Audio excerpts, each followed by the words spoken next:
ಓಂ ಸದ್ಗುರು ಶ್ರೀ ಶುದ್ಧ ಬ್ರಹ್ಮಣೇ ನಮಃ.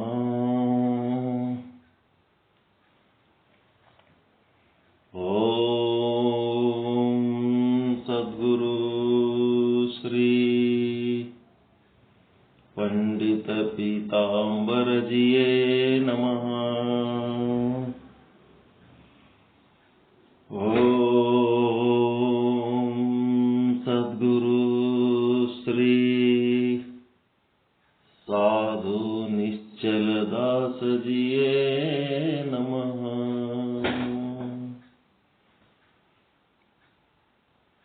ಸಮಸ್ತ ಶುದ್ಧ ಬ್ರಹ್ಮ ಸ್ವರೂಪರಲ್ಲಿ ಅನಂತ ಅನಂತ ಪ್ರಣಾಮಗಳು. ಪ್ರಥಮವಾಗಿ ಈಶ್ವರನಿಗೆ ಧನ್ಯವಾದ. 2025ನೇ ಇಸ್ವಿಯಿಂದ 2026ನೇ ಇಸ್ವಿ ಒಳಗೆ ಪಾದಾರ್ಪಣೆ ಮಾಡ್ತಾ ಇದ್ದೀರಿ. ಆಯುಷ್ಯ ಆ ಪರಮಾತ್ಮ ನಮಗೆ ಮಂಜೂರು ಮಾಡಿದ್ದಕ್ಕೆ ನಾವು ಬದುಕಿರ್ಲಿಕ್ಕೆ ಸಾಧ್ಯ ಅದ. ಇಲ್ಲಿ ಪ್ರತಿ ಕ್ಷಣದ ಆಯುಷ್ಯ ಆ ಈಶ್ವರನ ಭಿಕ್ಷೆ.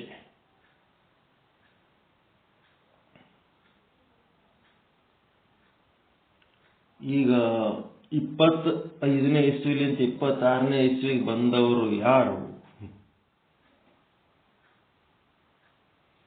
ಎಲ್ಲರೂ ಒಬ್ರಿಗೊಬ್ರು ಶುಭಾಶಯ ಹೇಳಕತ್ತಿರಲ್ಲ. ಯಾರು ಅವ್ರು ಬಂದವರು?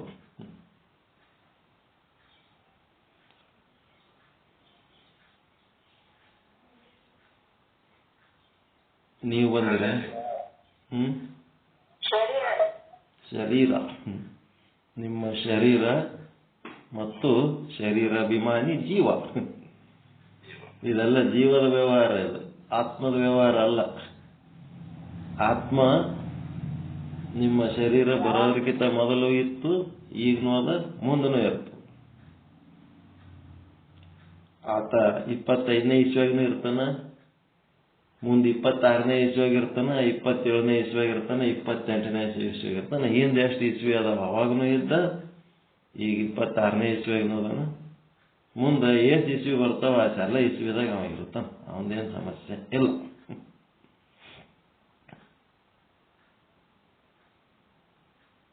ಮತ್ತೆ ಬರೀ ವಿಷಯ ಏನಪ್ಪ ಅಂದ್ರೆ, ಬರೀ ಈ ಒಂದು ಶುಭಾಶಯ ಹಿಂದಿಂದ ಆತ್ಮಾವಲೋಕನ ಅನ್ನೋದು ಒಂದು ಮಾಡ್ಕೋಬೇಕಾಗ್ತದೆ.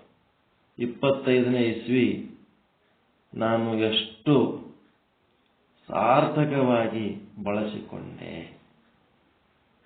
ಮುಂದೆ 26ನೇ ಇಸ್ವಿ ಅದಕ್ಕಿಂತ ಹೆಚ್ಚು ಸಾರ್ಥಕವಾಗಿ ಬಳಸ್ಕೋಬೇಕಲ್ಲ. ಇವೆಲ್ಲ ಪ್ಲಾನ್ ಇರಬೇಕಾಗ್ತದೆ. ಮತ್ತೆ ಇಂದ್ರಿಯಗಳ ಕಂಡೀಷನ್ ವರ್ಷದಿಂದ ವರ್ಷಕ್ಕೆ ಏನಾಗ್ತಿರ್ತದ? ಕ್ಷೀಣ ಪರಿಸ್ಥಿತಿ ಕ್ಷೀಣ ಆಗ್ತಿರ್ತದೆ. ಹೀಗಾಗಿ ಆ ಕ್ಷೀಣತ್ವವನ್ನ ಕಡಿಮೆ ಮಾಡ್ಕೊಂಡು ಅದರ ಆಯುಷ್ಯ ಜಾಸ್ತಿ ಮಾಡ್ಬೇಕಾದ್ರೆ ಇಂದ್ರಿಯ ಭೋಗಗಳಲ್ಲಿ ನಾವು ಕೆಲವೊಂದು ನಿಯಂತ್ರಣಗಳನ್ನು ಮಾಡ್ಕೋಬೇಕಾಗ್ತದೆ. ಯಾವುದೋ ವರ್ಷ ಭೋಗಿಸಿದಂಗೆ ಈ ವರ್ಷ ಭೋಗಿಸ್ತೀನಿ ಅಂದ್ರೆ ಆರೋಗ್ಯದ ಸ್ಥಿತಿ ಅಷ್ಟೊಂದು ಸಕ್ಷಮವಾಗಿರುವುದಿಲ್ಲ. ಇವೆಲ್ಲನೂ ನೋಡಬೇಕು. ಸಮಾಜದಲ್ಲಾಗಲಿ ಮನೆಯಲ್ಲೇ ಆಗಲಿ ದಿನದಿಂದ ದಿನಕ್ಕೆ ನಾವು ವಯಸ್ಸಾದ್ಮೇಲೆ ಅಪ್ರಿಯರಾಕೋತ ಹೋಗ್ತೀವಿ. ಮುಂದೆ ಹುಟ್ಟಿದವರಿಗೆ ಪ್ರಿಯರಾಗ್ತಾರ, ಹಿಂದೆ ಹಳೆ ಮಂದಿ ಎಲ್ಲ ಅಪ್ರಿಯರಾಕೋತ ಹೋಗ್ತೀವಿ. ಡಾಕ್ಟರ್ಗಳ ಬಳಿ ಹೋದರೂ ಸಹಿತ ಆ ವೈದ್ಯರು ಮುದುಕರಿಗೆ ಕೊಡೋ ಟ್ರೀಟ್ಮೆಂಟೇ ಬೇರೆ, ಹೊಸ ಮಂದಿಗೆ ಕೊಡೋ ಟ್ರೀಟ್ಮೆಂಟೇ ಬೇರೆ. ಇಷ್ಟು ವರ್ಷ ಬದುಕ್ಯಾರಲ್ಲ, ಯಾವುದೋ ಒಂದು ಕೊಡು, ನಡಿ ತಗೋ ಹೋಗಲ್ಕ ಏನೋ ಒಂದು ಮಾಡಿ ಕಳಿಸ್ಬಿಟ್ಟು ಕಾಳಜಿ ಇಲ್ಲ, ಮುಂದಿನವ್ರದ್ದು ಕಾಳಜಿ ಇರಲ್ಲ. ಆವಾಗ ಸಂಕಟ ಆಗ್ತಿರ್ತವೆ. ಆ ಸಂಕಟವನ್ನ ಸಹಿಸ್ಕೋಬೇಕಾದ್ರೆ ಈ ಅಧ್ಯಾತ್ಮ ಬಹಳ ಕೆಲಸಕ್ಕೆ ಬರ್ತವೆ. ಮತ್ತೆ ಇಲ್ಲಿ ಯಾತ್ರೆ 23ನೇ ಇಸ್ವಿಲಿಂತ 24ನೇ ಇಸ್ವಿ, 24ನೇ ಇಸ್ವಿಲಿಂತ 25ನೇ ಇಸ್ವಿ, 25ರಿಂದ 26 ಹಿಂಗೆ ಇದು ಏನಂದ್ರೆ ಶರೀರದ ಯಾತ್ರೆ, ದೇಹದ ಯಾತ್ರೆ. ಈ ಯಾತ್ರೆ ಆಗಬೇಕಾದ್ರೆ ಹೆಂಗ್ ಸಾಧ್ಯ ಆಯ್ತು ಇದು ನಿಮ್ಗೆ?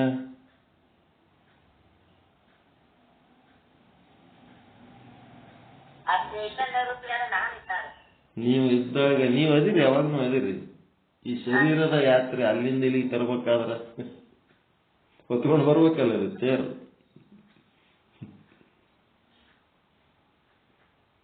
ವಿಷಯ ಭೋಗಗಳು ಮಾಡ್ತಾನೆ ತರ್ಬೇಕಲ್ಲ ಇದಕ್ಕ. ಶರೀರ ನಿರ್ವಹಣೆ ಮಾಡೋದು, ಶರೀರದ ಯಾತ್ರೆ, ಶರೀರದ ನಿರ್ವಹಣೆಗಾಗಿ ವಿಷಯ ಭೋಗಗಳನ್ನು ಮಾಡ್ತಾ ಅಂದ್ರ ಹೆಂಗಿರ್ಬೇಕಂತಂದ್ರ ಶರೀರದ ಯಾತ್ರಾರ್ಥವಾಗಿ ವಿಷಯ ಭೋಗ ಮಾಡಬೇಕೇ ಹೊರತು ವಿಷಯ ಭೋಗಕ್ಕಾಗಿ ಶರೀರದ ಯಾತ್ರೆ ಆಗಬಾರ್ದು. ವಿಷಯ ಭೋಗಕ್ಕಾಗಿ ಶರೀರದ ಯಾತ್ರೆ ಆಯ್ತು ಅಂತಂದ್ರೆ ಇಂದ್ರಿಯದ ಕಂಡೀಷನ್ ಹಾಳಾಗ್ಬಿಡ್ತಾವ. ಶರೀರದ ಯಾತ್ರಾರ್ಥವಾಗಿ ವಿಷಯ ಭೋಗ, ಶರೀರಕ್ಕೆ ಬದುಕಿಸೋದಕ್ಕೆ ಒಂದಿಷ್ಟು ವಿಷಯ ಭೋಗ ಇರಬೇಕು. ಅದು ಏನಂತಂದ್ರೆ ನಿಜವಾದ ಪುಣ್ಯ. ಈ ನಿಮ್ಮ ಶರೀರವನ್ನ ಸರಿಯಾಗಿ ಇಟ್ಕೊಳ್ಳೋದೇ ಒಂದು ದೊಡ್ಡ ಪುಣ್ಯ. ಪರಮಾತ್ಮ ನಿಮಗಾಗಿ ಒಂದು ಶರೀರ ಕೊಟ್ಟನ, ಅದನ್ನ ಚಂದ ಇಟ್ಕೊಳ್ಳೋದೇ ಒಂದು ಪುಣ್ಯದ ಕೆಲಸ. ಜೀವಿಸದ ಅದು ನಿಜವಾದ ಪುಣ್ಯ. ಈ ಪುಣ್ಯಕ್ಕಾಗಿ ನೀವು ಏನು ಕರ್ಮ ಮಾಡ್ತಿರಲ್ಲ, ಮತ್ತೆ ಕೆಲವೊಂದು ಪುಣ್ಯ ಕರ್ಮ ಡಾಕ್ಟರ್ ಹೇಳ್ತಾರ, ಗುರುಗಳು ಹೇಳ್ತಾರ, ಹಿರಿಯರು ಹೇಳ್ತಾರ, ಇದು ಮಾಡಿದ್ರೆ ಚಲೋ ಆಗ್ತದ ನೋಡು ಅಂತ ಹೇಳಿ ಅವು ನೀವು ಕೇಳಿ ಮಾಡಿದ್ರೆ ಮಾಡ್ಬೋದು, ಮಾಡದೇ ಇರ್ಬೋದು. ಮಾಡದೇ ಇದ್ರೆ ಅದಕ್ಕೆ ಅಪುಣ್ಯ ಅಂತಾರ, ಮಾಡಿದರೆ ಪುಣ್ಯ. ಶರೀರ ನಿರ್ವಹಣಾರ್ಥವಾಗಿ ನೀವು ಮಾಡಿದ ಪುಣ್ಯಗಳಾಗ್ಲಿ ಅಪುಣ್ಯಗಳಾಗ್ಲಿ ಆ ಕರ್ಮಗಳು ನಿಮಗೆ ಲಿಪ್ತವಾಗುವುದಿಲ್ಲ. ಇದು ತಿಳ್ಕೊಂಡ್ಬಿಡ್ರಿ, ನಿಮಗೆ ಲಿಪ್ತವಾಗುವುದಿಲ್ಲ. ಆ ಕರ್ಮಗಳು ನಿಮಗೆ ಲಿಪ್ತವಾಗುವುದಿಲ್ಲ. ನಿಮಗೆ ಕಚ್ಚುವ ಸೊಳ್ಳೆಗಳನ್ನ ಹೊಡೆದು ನಿಮ್ಮ ಆರೋಗ್ಯ ಚೆನ್ನಾಗಿ ಇಟ್ಕೊಂಡ್ರಿ ಅಂತಂದ್ರೆ ಆ ಸೊಳ್ಳೆಗಳನ್ನ ಕೊಂದ ಪಾಪ ನಿಮಗೆ ಬರುವುದಿಲ್ಲ. ಶರೀರ ನಿರ್ವಹಣೆಗಾಗಿ ಮಾಡ್ಲಿಕ್ಕತ್ತೀರಿ ನೀವು. ಅದನ್ನ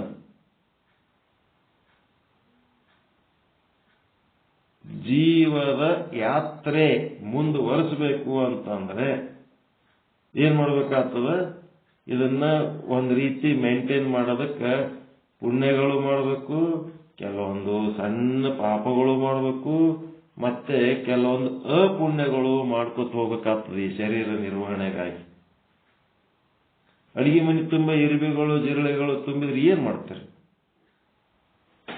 ಅಲ್ಲಿ ಒಂದಿಷ್ಟು ಪಾಯ್ಸನ್ ಗೀಸನ್ ಹಾಕಿದ್ರೆ ಒಂದಿಷ್ಟು ಸಾಯ್ತಾವ, ಒಂದಿಷ್ಟು ಓಡಿ ಹೋಗ್ತಾವ.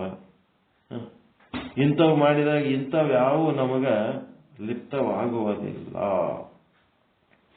ಮತ್ತ ನೀವು ಯಾರು? ಪುಣ್ಯ ಮಾಡೋರ ಪಾಪ ಮಾಡೋರ?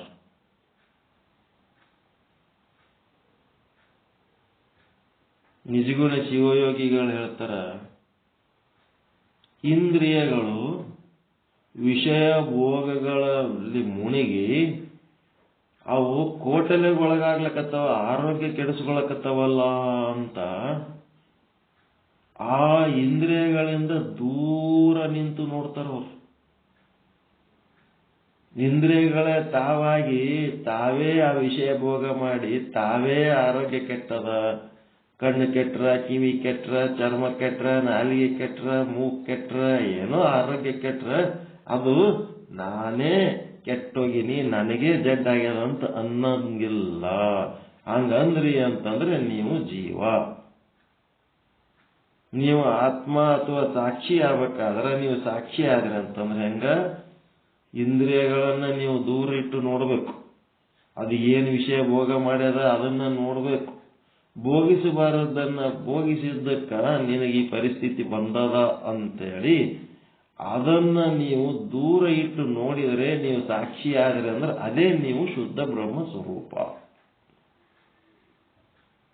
ಈ ಜೀವ ಬರ್ತದ, ಪಾಪ ಮಾಡ್ತದ, ಪುಣ್ಯ ಮಾಡ್ತದ, ಮತ್ತೆ ಸಾಯ್ತದ, ಮತ್ತೆ ಹುಟ್ಟುತ್ತದ, ಮತ್ತೆ ಬರ್ತದ, ಮತ್ತೆ ದೇಹದಿಂದ ಕರ್ಮ, ಕರ್ಮದಿಂದ ದೇಹ ಅಂಥೇಳಿ ಅದರಿಂದ ನೀವು ದೂರ ಇದ್ದು ಈ ಶರೀರ ಹೆಂಗ್ ಹುಟ್ಟಿತು, ಈ ಶರೀರ ಏನೇನ್ ಮಾಡ್ಲಿಕ್ಕತ್ತದ, ಮುಂದೆ ಏನ್ ಮಾಡ್ಕೊಂಡು ಇದು ಹೆಂಗ ಜೀವನ ಕಳೆದು ಮತ್ತೆ ಮುಂದೆ ಏನಾಗ್ತದ, ಇದು ಎಲ್ಲಕ್ಕೂ ನೀವು ಸಂಬಂಧ ಇರ್ಲಾರ್ದಂಗೆ ಇದ್ದು ಅದನ್ನ ನೀವು ಸಾಕ್ಷಿಯಾಗಿ ನೋಡಿದ್ರಿ ಅಂತಂದ್ರೆ ನೀವು ಶುದ್ಧ ಬ್ರಹ್ಮ. ಅದರೊಳಗಿನ ಕರ್ಮಗಳು ನಿಮಗೆ ಲಿಪ್ತವಾಗ್ಲಾರ್ದಂಗೆ ಇರ್ಬೇಕು.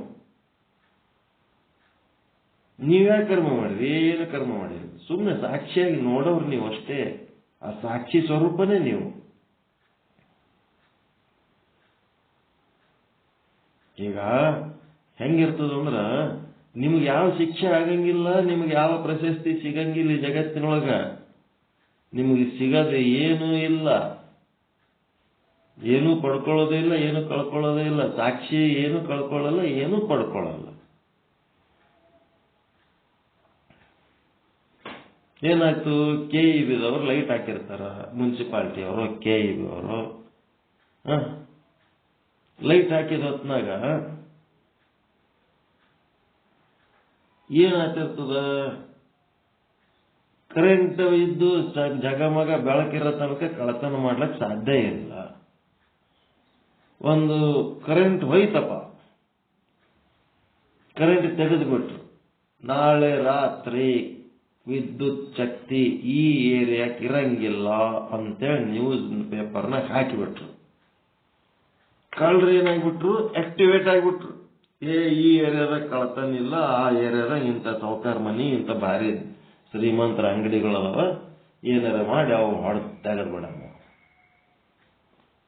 ಕಳತನ ಮಾಡಿಬಿಟ್ರು. ಕಳತನ ಮಾಡಿದ್ಮೇಲೆ ಈಗ ಶಿಕ್ಷೆ ಯಾರಿಗೆ ಕೊಡ್ಬೇಕು? KEB ಅವ್ರಿಗೆ ಕೊಡ್ತಾರ, ಏನು ಕಳ್ಳರಿಗೆ ಕೊಡ್ತಾರ?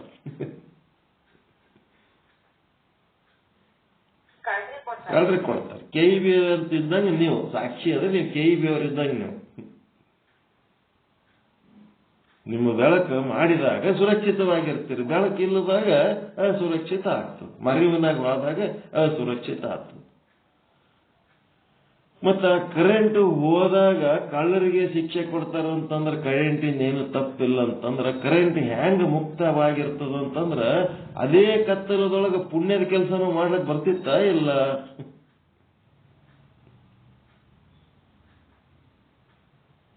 ಅದೇ ಕತ್ತಲದಾಗ ಪುಣ್ಯದ ಕೆಲಸ ಬರ್ತಿತ್ತ ಇಲ್ರಿ? ಇನ್ನೊಂದಿಷ್ಟು ಸ್ವಲ್ಪ ರೋಡಿಗೆ ಬೆಳಕು ಹಾಕಿ ಎಲ್ಲ ಮಂದಿಗೆ ದಾರ್ಯಾಗ ತಿರುಗಾಡೋರಿಗೆ ಸ್ವಲ್ಪ ಇರ್ತಾಕದ ಒಡ್ಡದ ಹುಷಾರಾಗಿರಪ್ಪ ಅಂತ ಹೇಳಕ್ಕೆ ಪುಣ್ಯದ ಕೆಲಸ ಮಾಡ್ಲಕ್ ಬರ್ತಿತ್ತು. ಪುಣ್ಯದ ಕೆಲಸ ಮಾಡೋದು ಬಿಟ್ಟು ಪುಣ್ಯದ ಕೆಲಸ ಮಾಡಿದವರಿಗೆ ಈಶ್ವರನ ಆಶೀರ್ವಾದ ಇರ್ತದೆ. ನೋಡ್ಲಿ ಬಿಡ್ಲಿ, ಜನ ಆಶೀರ್ವಾದ ಮಾಡ್ಲಿ ಬಿಡ್ಲಿ, ಜನಾರ್ದನನ ಆಶೀರ್ವಾದ ಅವನಿಗೆ ಇದ್ದೇ ಇರ್ತದೆ. ಮ್ಯಾಲೊಬ್ಬ ನೋಡವನ, ಮ್ಯಾಲೊಬ್ಬ ನೋಡವನಂತ ನೋಡವ ನೋಡಿಕೆ ಏನ್ ಕೊಡ್ತಿರ್ತಾವ. ಇವರೆಲ್ಲ ನೋಡೋರು ಮಾಡೋರು ಇವರು ಎಲ್ಲ ತಮ್ಮ ದೃಷ್ಟಿಕೋನ, ತಮ್ಮ ದೃಷ್ಟಿ ಹೆಂಗದ ಹಂಗೆ ನೋಡ್ತಿರ್ತಾರ, ತಮ್ಗೆ ಹೆಂಗ್ ತಿಳಿತದ ಹಂಗೆ ಮಾಡ್ತಿರ್ತಾರೆ.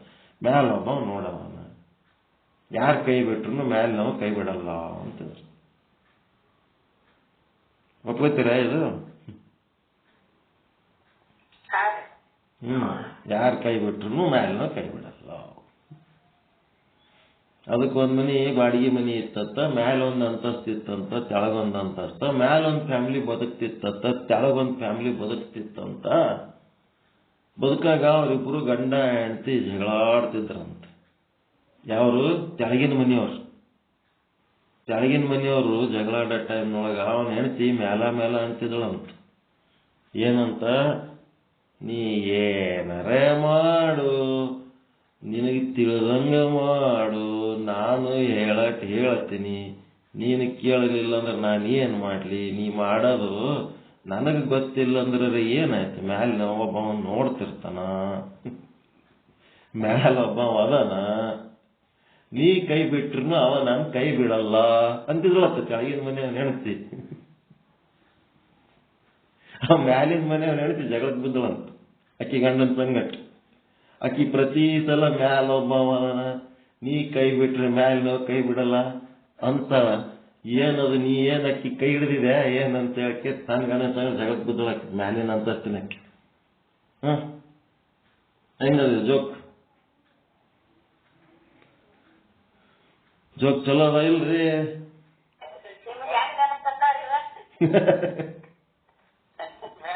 ಮ್ಯಾಲೊಬ್ಬ ಅದನ್ನ, ನೀ ಮಾಡೋದೆಲ್ಲ ಮ್ಯಾಲವ ನೋಡ್ತಿರ್ತಾನ. ಅವ ನೀ ಕೈ ಬಿಟ್ರು ಅವ ಮಾತ್ರ ನಾನು ಕೈ ಬಿಡಲ್ಲ. ನಾನು ಅವನ್ ಕೈ ಹಿಡಿದ ಗಟ್ಟಿಯಾಗಿ ಅವನ್ ಕೈ ಹಿಡ್ದೀನಿ, ನೀನೇನು ಅಂತ. ಇದೇನಂತ ಮ್ಯಾಲಿನ ಅಂತಸ್ತನಾಗಿರೋನ್ ಹೆಣ್ತಿ ಆಕಿ ಗಂಡನ ಸಂಗಡ ಜಗಳದ್ದು. ಅದು ತೆಳಗಿನ ಮನೆಯಾಕಿ ಕೈ ನೀನ್ ಯಾಕೆ ಗಟ್ಟಿಯಾಗಿ ಹಿಡಿದಿದಿ, ನೀನ್ ಯಾಕೆ ನೋಡ್ತಿದಿ, ಅಕ್ಕಿ ಕೈ ನೀನ್ ಯಾಕೆ ಬಿಡಲ್ಲ. ಅಕ್ಕಿ ನೋಡಿ ಪ್ರತಿದಿನ ಜಗಳಾಡಾಗಿ ಈ ಮಾತುಗಳು ಕೇಳಿ ಕೇಳಿ ಸಾಕಾಗಿ ಹೋಗ್ಬಿಟ್ಟದ. ಇವತ್ತೊಂದ್ಸಾರಿ ಕೇಳೇ ಬಿಡೋರು ನಿನಗತ್ತೇಳಿ ಗಂಡ ಕೇಳಿದಳತ್ತ, ಲೇ ಕದ್ದಿ ಮ್ಯಾಲಿನವ ಅಂತಂದ್ರೆ ನಾನು ಅಲ್ಲದೆ ಎಲ್ಲರಿಗಿಂತ ಮ್ಯಾಲ ಪರಮಾತ್ಮ ಅಂತಲ್ಲ ಅವನಿಗೆ ಅಂತಿರ್ತಾಳೆ. ನನಗೆ ಗಂಟು ಬಿದ್ದಿದ್ದೀನಿ. ಹಂಗಾಯವ ಈಶ್ವರ ಏನಾಗ್ತಿರ್ತದ? ಈ ವಿಷಯ ಭೋಗಗಳಲ್ಲಿ ಆಧ್ಯಾತ್ಮ ಸಾಧಕರಿಗಿರೋ ಸಮಸ್ಯೆನೇ ಏನದ? ಇಂದ್ರಿಯಗಳನ್ನು ಸಕ್ಷಮವಾಗಿಟ್ಟುಕೊಂಡು ಆ ಇಂದ್ರಿಯಗಳು, ಮನಸ್ಸುಗಳು, ಅಂತಃಕರಣಗಳು ಏನದವ ಅವಿಲ್ಲದೆ ಏನು ಸಾಧನೆ ಮಾಡ್ಲಿಕ್ಕೆ ಆಗಂಗಿಲ್ಲ. ಮನಸ್ಸಿನೊಳಗ ವಿಷಯಗಳದವ, ಇಂದ್ರಿಯಗಳಲ್ಲಿ ವಿಷಯ ಭೋಗ ಅದ, ಮನಸ್ಸಿನೊಳಗ ವಾಸನೆಗಳದವ, ಇಂದ್ರಿಯಗಳಲ್ಲಿ ವಿಷಯ ಭೋಗಾಸಕ್ತಿ ಅದ. ಜಗತ್ತಿನ ತುಂಬ ವಿಷಯ, ಶಬ್ದ, ಸ್ಪರ್ಶ, ರೂಪ, ರಸ, ಗಂಧ ಅರಿವು ಬಿಟ್ಟನು ಪರಮಾತ್ಮ. ಆ ಅರಿವಿದ್ದಕ್ಕೆ ಮನಸ್ಸಿನೊಳಗೆ ವಿಷಯ ವಾಸನೆಗಳಂದ್ರೆ ವೆರೈಟಿ ಟೇಸ್ಟ್ಗಳು ಮನುಷ್ಯನಾಗ ಇಟ್ಕೊಂಡು ಕೂತದ ಚಿತ್ತದಾಗ. ಇಂದ್ರಿಯಗಳೊಳಗೆ ವಿಷಯ ಭೋಗ ಮಾಡ್ಬೇಕಂತ ವಿಷಯಾಸಕ್ತಿ ಅದ. ಇಂಥ ಒಂದು ಗದ್ದಲದೊಳಗ ಏನಾಯ್ತಪ್ಪ ಅಂತಂದ್ರೆ, ಅಕ್ಬರ್ ಮಹಾರಾಜಗ ಆರೋಗ್ಯ ಸರಿಗಿರಂಗಿಲ್ಲ. ಸರಿಗಿರ್ಲಾರ್ದ ಟೈಮ್ನೊಳಗ ವೈದ್ಯರು ಏನು ಹೇಳ್ಬಿಟ್ರು, ಆಡಿನ ಹಾಲಿನೊಳಗ ಇದೆಲ್ಲ ಔಷಧ ತಗೋಬೇಕು. ಇನ್ನು ಮುಂದೆ ನೀವು ಎಷ್ಟೆಷ್ಟು ಹೆಚ್ಚು ಆಡಿನ ಹಾಲು ಕುಡಿತೀರಿ ಅಷ್ಟಷ್ಟು ನಿಮ್ಮ ಆರೋಗ್ಯ ಸುಧಾರಿಸ್ತದ ಅಂದ ಕೂಡಲೇ ರಾಜ ಏನ್ ಮಾಡ್ಬಿಟ್ಟ, ಆಡು ಸಾಕ್ಲಕ್ಕೆ ಹೇಳ್ಬಿಟ್ಟ. ರಾಜವಾಡ ಹೆಂಗ ಆಕಳುಗಳು ಸಾಕ್ತಾರಲ್ಲ ಹಂಗ ರಾಜನ ಆಕಳುಗಳು, ಇದು ರಾಜನ ಆಡುಗಳು. ಆ ಆಡುಗಳಿಗೆಲ್ಲ ರಾಜನ ಮುದ್ರೆ ಇತ್ತು. ಅವು ಎಲ್ಲಿ ಹೋದ್ರೂ ಅವಕ್ಕೆ ಯಾರು ಏನು ಅನ್ನಂಗಿಲ್ಲ. ರಾಜನ ಆಡುಗಳು ಅವು ಏನ್ ಬೇಕಾದ ಹಸಿರೆಲ್ಲ ಹಾಳು ಮಾಡ್ಲಕ್ಕೆ ಹಚ್ಬಿಟ್ಟು ಸಿಕ್ಕಿದ್ದೆಲ್ಲ ತಿನ್ನೋದು, ಸಿಕ್ಕವ್ರ ಹೊಲ್ದಾಗೆಲ್ಲ ಹೋಗೋದು. ರಾಜನ ಆಡಿಗೆ ಯಾರು ಮುಟ್ಟಂಗಿಲ್ಲ. ಹೌದ್ರ ಹಾಲು ಕುಡ್ದವ ರಾಜ ಬದುಕ್ಲಕತ್ತಾನ ಅಂತೇಳಿ ಅವ ಆಡು ಮೊದಲೊಂದು 4 ತಂದ್ರ ಊರ್ ತುಂಬಾ ಆಗ್ಬಿಟ್ಟು 1 ವರ್ಷ 2 ವರ್ಷನಾಗ. ಮುಂದೆ ಏನಾಗ್ಬಿಡ್ತು, ಎಲ್ಲರೂ ಹೊಲ್ದಾಗಿನ ಬೆಳೆ ಹಾಳಾಗಿ ಬೆಳೆನೇ ಬರಲಿಲ್ಲ. ಕಾಯ್ಲಕ್ಕೆ ಸಾಧ್ಯನೇ ಇಲ್ಲ ಅವನ ಹಾಡುಗಳಿಗೆ. ಅದೊಂದು ದೊಡ್ಡ ಹಿಂಡಾಗ್ಬಿಡ್ತು. ಅವಾಗ ರಾಜಗ ಏನಿದು ಉತ್ಪನ್ನನೇ ಇಲ್ಲ, ಕೃಷಿ ಉತ್ಪನ್ನ ಏನ್ ಹಿಂಗಾಯ್ತಲ್ಲ ಅಂದ ರಾಜ. ಏನಿಲ್ಲ ರಾಜ, ನಿನ್ನ ಆಡಿನ ಸಮಸ್ಯೆಯಿಂದ ನಮಗೆ ಹಿಂಗೆಲ್ಲ ಆಗ್ಯದ. ಒಟ್ಟ ಹೊಲದಾಗ ಹಸಿರು ಕಂಡ್ರೆ ಸಾಕು ಖಲಾಸ್ ಮಾಡ್ಬಿಡ್ತಾವ ನಿನ್ನ ಹಾಡುಗಳು. ಏನ್ ಮಾಡ್ಬೇಕು? ನಿನ್ನ ಹಾಡನ್ನ ನಾವು ಕಂಟ್ರೋಲ್ ಮಾಡ್ಲಕ್ಕ ಹೋದ್ರ ರಾಜಾಜ್ಞೆ ಅದ, ಅದನ್ನ ಕಂಟ್ರೋಲ್ ಮಾಡಂಗಿಲ್ಲ. ಅದ್ರ ಹಾಲು ಕುಡಿದು ನೀವು ಬದುಕ್ತಿರೋದು ಮುಂದೆ ಅವಕ್ಕೆ ಕುಡಿಲಕ್ಕ ತಿನ್ಲಕ್ಕ ಮೇವು ಇಲ್ಲ, ಮುಂದೆ ನಿಮ್ಮ ಕುಡಿಲಕ್ಕ ಹಾಲಿಲ್ಲ ಅನ್ನೋ ಪರಿಸ್ಥಿತಿ ಬಂತಿದೆ ನಿಮ್ಮ ಆಡಿನ ಚಿಕಿತ್ಸೆಯಿಂದ, ಆಡಿನ ಹಾಲಿನ ಚಿಕಿತ್ಸೆಯಿಂದ. ಆವಾಗ ತಲೆ ಕೆಟ್ಟು ಬಿಡ್ತಾವನೆ. ಹಸಿರು ಕಂಡ್ರೆ ಎಲ್ಲ ಖಾಲಿ ಮಾಡ್ತಾವೆ ಇದು ಆಡುಗಳು ಅಂತಂದ್ರೆ ಏನ್ ಮಾಡ್ಬೇಕು? ಈ ಆಡುಗಳಿಗೆ ಹಸಿರು ತಿಲ್ಲಾರ್ದಂಗೆ ಮಾಡಬೇಕು. ರಾಜನ ಬುದ್ಧಿ, ಪೊಲಿಟಿಷಿಯನ್ಸ್ ಬುದ್ಧಿ ಈಟೇ ಇರೋದು. ಇವಕ್ಕೆ ಹಸಿರು ಕಂಡ್ರೆ ತಿಲ್ಲಾರ್ದಂಗೆ ಮಾಡಬೇಕು. ಎಲ್ಲ ಪಂಡಿತರಿಗೆ ಕರೆದ, ನಮ್ಮ ಆಡುಗಳು ರಾಜ್ಯದಾಗ ಎಲ್ಲೇ ಓಡಾಡ್ಲಿ ಅವು ಹಸಿರು ಕಂಡು ಅಂದ್ರೆ ತಿನ್ನಬಾರ್ದು, ಬೇರೆ ಏನಾರ ತಿನ್ಲಿ, ಅದ್ರ ಹಸಿರು ಕಂಡ್ರೆ ತಿನ್ನಬಾರ್ದು ಅಷ್ಟೇ. ಅವು ಹಂಗೆ ಮಾಡ್ಬೇಕಲ್ಲ ಅಂತಂದು ಎಲ್ಲ ಪಂಡಿತರಿಗೆ ಒಂದೊಂದು ಆಡು ಕೊಟ್ಟು ಕಳಿಸಿಬಿಟ್ಟ, ಎಲ್ಲರಿಗೆ ಕಳಿಸಿಬಿಟ್ಟ. ಎಲ್ಲ ಆಡಿಗೆ ಏನ್ ಮಾಡ್ರಿ, ಹಸಿರು ತಿನ್ಲಾರ್ದಂಗ ನೀವು ಅವಕ್ಕ ಒಂದು ಪ್ರಜ್ಞೆ ಬೆಳೆಸ್ಕೊಂಡು ತಗೊಂಬರ್ರಿ. 3 ತಿಂಗಳು ಟೈಮ್. 3 ತಿಂಗಳದಾಗ ಏನಾಯ್ತು,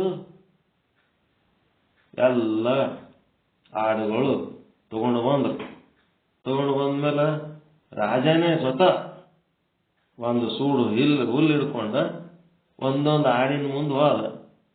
ಅವು ಗಬಕ್ ತಿಲ್ಲಕತ್ಬಿಟ್ಟು ಹಸರ್ತಿಂದ ಎಲ್ಲ ಪಂಡಿತರದು ಹುಲ್ಲು ತಿಲ್ಲಾರ್ದಂಗ. ಅದು ಹ್ಯಾಂಗ್ ಮಾಡ್ಬೇಕ್ರಿ, ನಮಗ ಶಾಸ್ತ್ರಜ್ಞಾನಿಗಳು ನಾವು ಆಡು ಹುಲ್ಲು ತಿಲ್ಲಾರ್ದಂಗೆ ಹೆಂಗ್ ಮಾಡ್ಬೇಕಂತ ಎಲ್ಲ ಶಾಸ್ತ್ರ ಓದಿದ್ರು ಎಲ್ಲಿ ನಮಗ ಇದ್ರ ಬಗ್ಗೆ ಮಾಹಿತಿನೇ ಸಿಗಲಿಲ್ಲ. ನಾವು ಏನ್ ಮಾಡ್ಬೇಕು? 3 ತಿಂಗಳು ಟೈಮ್ ಕಳೀತು, ಏನು ನಮಗೆ ಮಾಡ್ಲಿಕ್ಕಾಗಲಿಲ್ಲ. ರಾಜ ಕ್ಷಮಿಸ್ಬೇಕು ಅಂತ ಎಲ್ಲರೂ ಸಾರಿ ಕೇಳಕತ್ರು. ಅವಾಗ ಬೀರ್ಬಲ್ ಅಂತ ಬಂತ ಸರದಿ, ಅವನ ಬಳಿ ಬರೋಣ. ಅವನ ಹುಲ್ಲ ರಾಜ ಅವನು ಹಸುವಿನ ಇದ್ರ ಮುಂದೆ ಆಡಿನ ಮುಂದೆ ಹಿಡಿದ್ರೆ ಏನಾಯ್ತು, ಓಡೇಬಿಟ್ಟು ಅಂಜಿಕೆ. ಹುಲ್ಲು ಹಿಡಿದ್ರೆ ಸಾಕು ಓಡಲಕತ್ತ. ಇದೇನಪ್ಪ ಬೀರ್ಬಲ್ಲ, ಇದೇನ್ ಮಾಡಿದೆಪ್ಪ, ನಿನ್ನ ಆಡಿಗೆ ಹುಲ್ಲು ತಿರ್ಲಾರ್ದಂಗೆ ಹೆಂಗ್ ಮಾಡಿದೆ?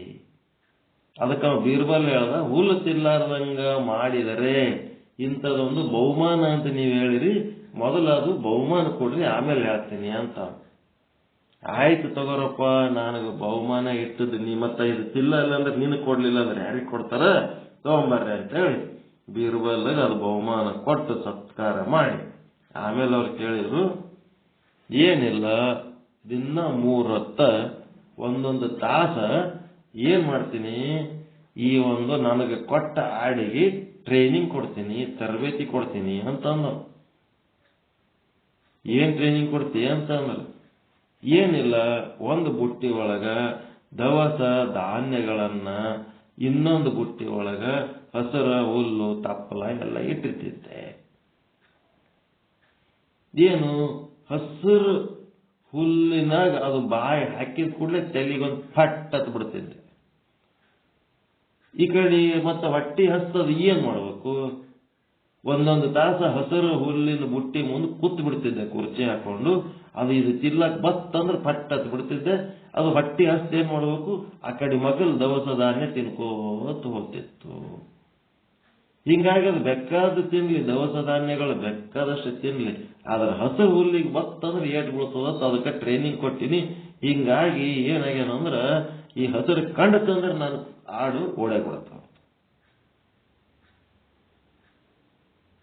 ಹಾಗೆ ಇಲ್ಲಿ ಏನಾಗಬೇಕದ, ಇಂದ್ರಿಯಗಳು ವಿಷಯಗಳನ್ನ ತಂದೆನ್ನ ಪಸರಿಸದಿರಯ್ಯ, ತಂದೆನ್ನ ಮುಂದೆ ಪಶುವೇನು ಬಲ್ಲುದು ಹಸುರೆಂದೆಳಸುವುದು.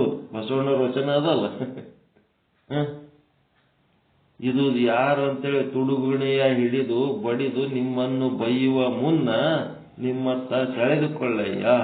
ಇದು ಯಾರಿಗೆ ಹುಟ್ಟದ, ಯಾರು ದನ ಬಂದ ನಂಬಲ್ಲಿ ಮೇಲಕತ್ತದಲ್ಲ ಅಂತೇಳಿ ಯಾರ ಹಿಡಿದು ಕಟ್ಟಿ ಹಾಕಿ ಹೊಡೆದ್ರಾಗೆ ನಿನ್ ಕಡೆ ಕರ್ಕೊಂಡ್ಬಿಡಯ್ಯ. ಆಳಿನ ಅಪಮಾನ ಅರಸನ ಅಪಮಾನ. ದನ ಹೋಗಿ ಅಲ್ಲಿ ಸಿಕ್ಕೊಂಬಿದ್ರೆ ಅದು ದನ ಮಾಲೀಕಿಗೆ ಅಪಮಾನ ಆಗ್ತದಪ್ಪ. ಹಂಗ ಇಲ್ಲಿ ವಿಷಯ ಭೋಗ ಬಂದಾಗ ಆವಾಗ ಏನ್ ಮಾಡ್ಬೇಕು, ಅದಕ್ಕ ಇಂದ್ರಿಯಕ್ಕ ವಿಷಯ ಭೋಗಾಸಕ್ತ ಆದ ಇಂದ್ರಿಯಕ್ಕೆ ಏನ್ ಮಾಡ್ಬೇಕು, ಅದು ಹಸಿರು ಹುಲ್ಲು ತಿನ್ಬೇಕಂತ ಬಂದಾಗ ಇವ ಏನ್ ಮಾಡ್ತಿದ್ದ, ಹೊಡಿತಿದ್ದ. ಅದು ಎಂತ ಏಟದು, ಧರ್ಮದ ಏಟು. ಧರ್ಮದೇಟು ಏನ್ ಮಾಡ್ತದ, ನಮಗೆ ಮೋಕ್ಷಕ್ಕೆ ಕರ್ಕೊಂಡು ಹೋಗ್ತದೆ. ಅದಕ್ಕೆ ಯಾವಾಗೇ ಅಲ್ಲಿ ನಾಲಿಗೆ ರುಚಿ ಅರಸುವಾಗ, ಕಿವಿ ಈ ಶಬ್ದದ ಒಂದು ಮಧುರತೆಯನ್ನು ಅರಸುವಾಗ, ಚರ್ಮ ಹಿತವನ್ನು ಅರಸುವಾಗ, ಮೂಗು ಗಂಧವನ್ನರಸುವಾಗ, ಇಂದ್ರಿಯಗಳ ವಿಷಯ ಭೋಗಾಸಕ್ತ ಆದಾಗ ಅವಕ್ಕೊಂದು ಧರ್ಮದ ಏಟ್ ಹಾಕಿ ನಿಯಂತ್ರಣ ಮಾಡಿಕೊಂಡ್ರೆ ಏನಾಗ್ತದ? ಇಂದ್ರಿಯಗಳು ಬಿಟ್ಟು ನೀವೇನ್ ಸಾಧನೆ ಮಾಡ್ಲಿಕ್ಕೆ ಸಾಧ್ಯ ಅದ?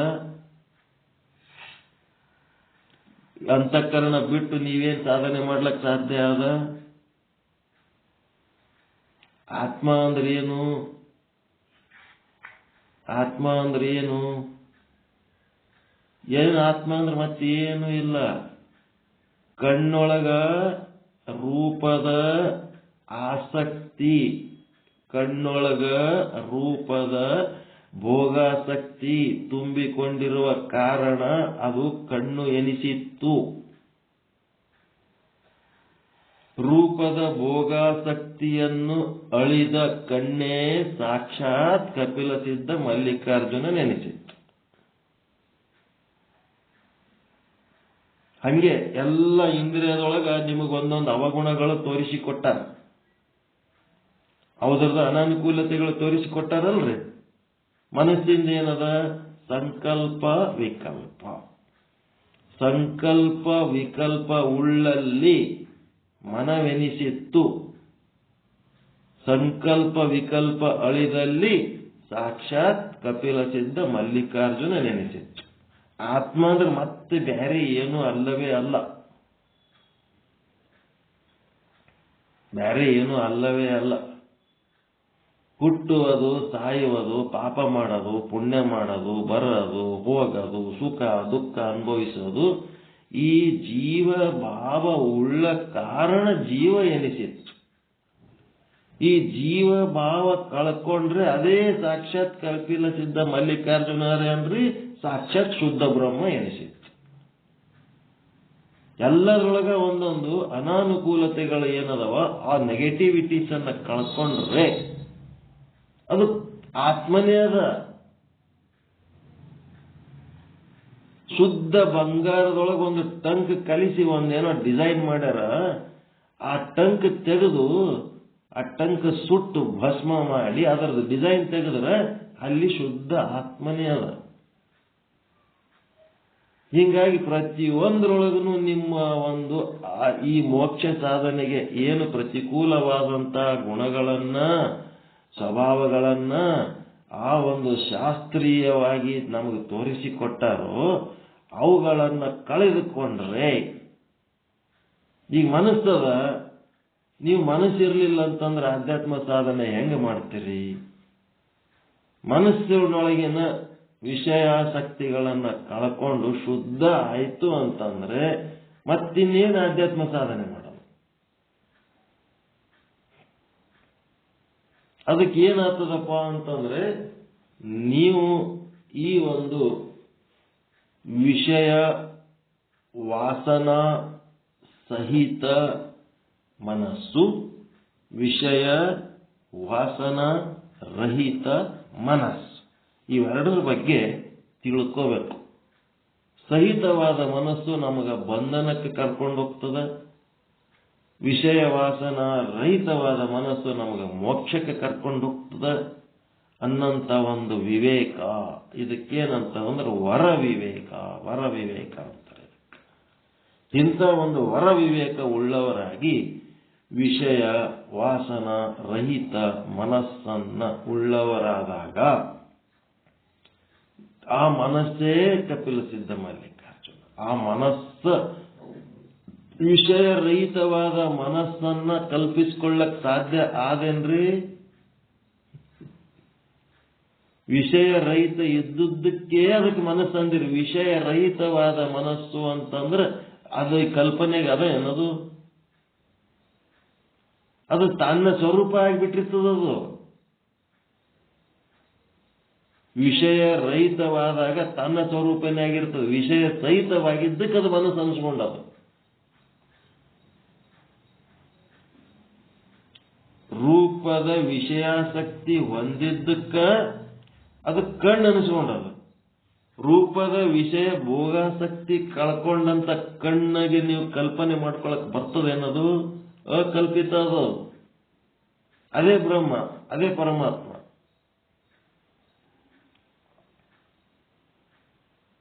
ಹೀಗಾಗಿ ನೀವೇನಂದ್ರ ಸಾಕ್ಷಿ ಸ್ವರೂಪರಾಗಿ ವಿಷಯ ಭೋಗಾಸಕ್ತ ಇಂದ್ರಿಯಗಳು, ವಿಷಯ ಭೋಗಾಸಕ್ತಿ ರಹಿತ ಇಂದ್ರಿಯಗಳು, ವಾಸನಾ ಸಹಿತ ಮನ, ವಾಸನಾ ರಹಿತ ಮನ, ಇದೇನದ ಈ ಒಂದು ಚರ್ಚೆ ಒಳಗ ನಾವು ತಿಳ್ಕೊಳಕಷ್ಟೇ ಇದು ಜ್ಞಾನ.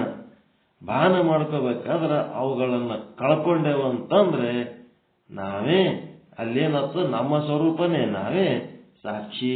ನಮ್ಮಲ್ಲಿ ಆ ಒಂದು ವಿಷಯ ವಾಸನಾರಹಿತ ಮನ ಅದು ಬೇರೆ ಯಾರು ಅಲ್ಲ, ಅದು ನನ್ನ ಸ್ವರೂಪನೇ ಆದ.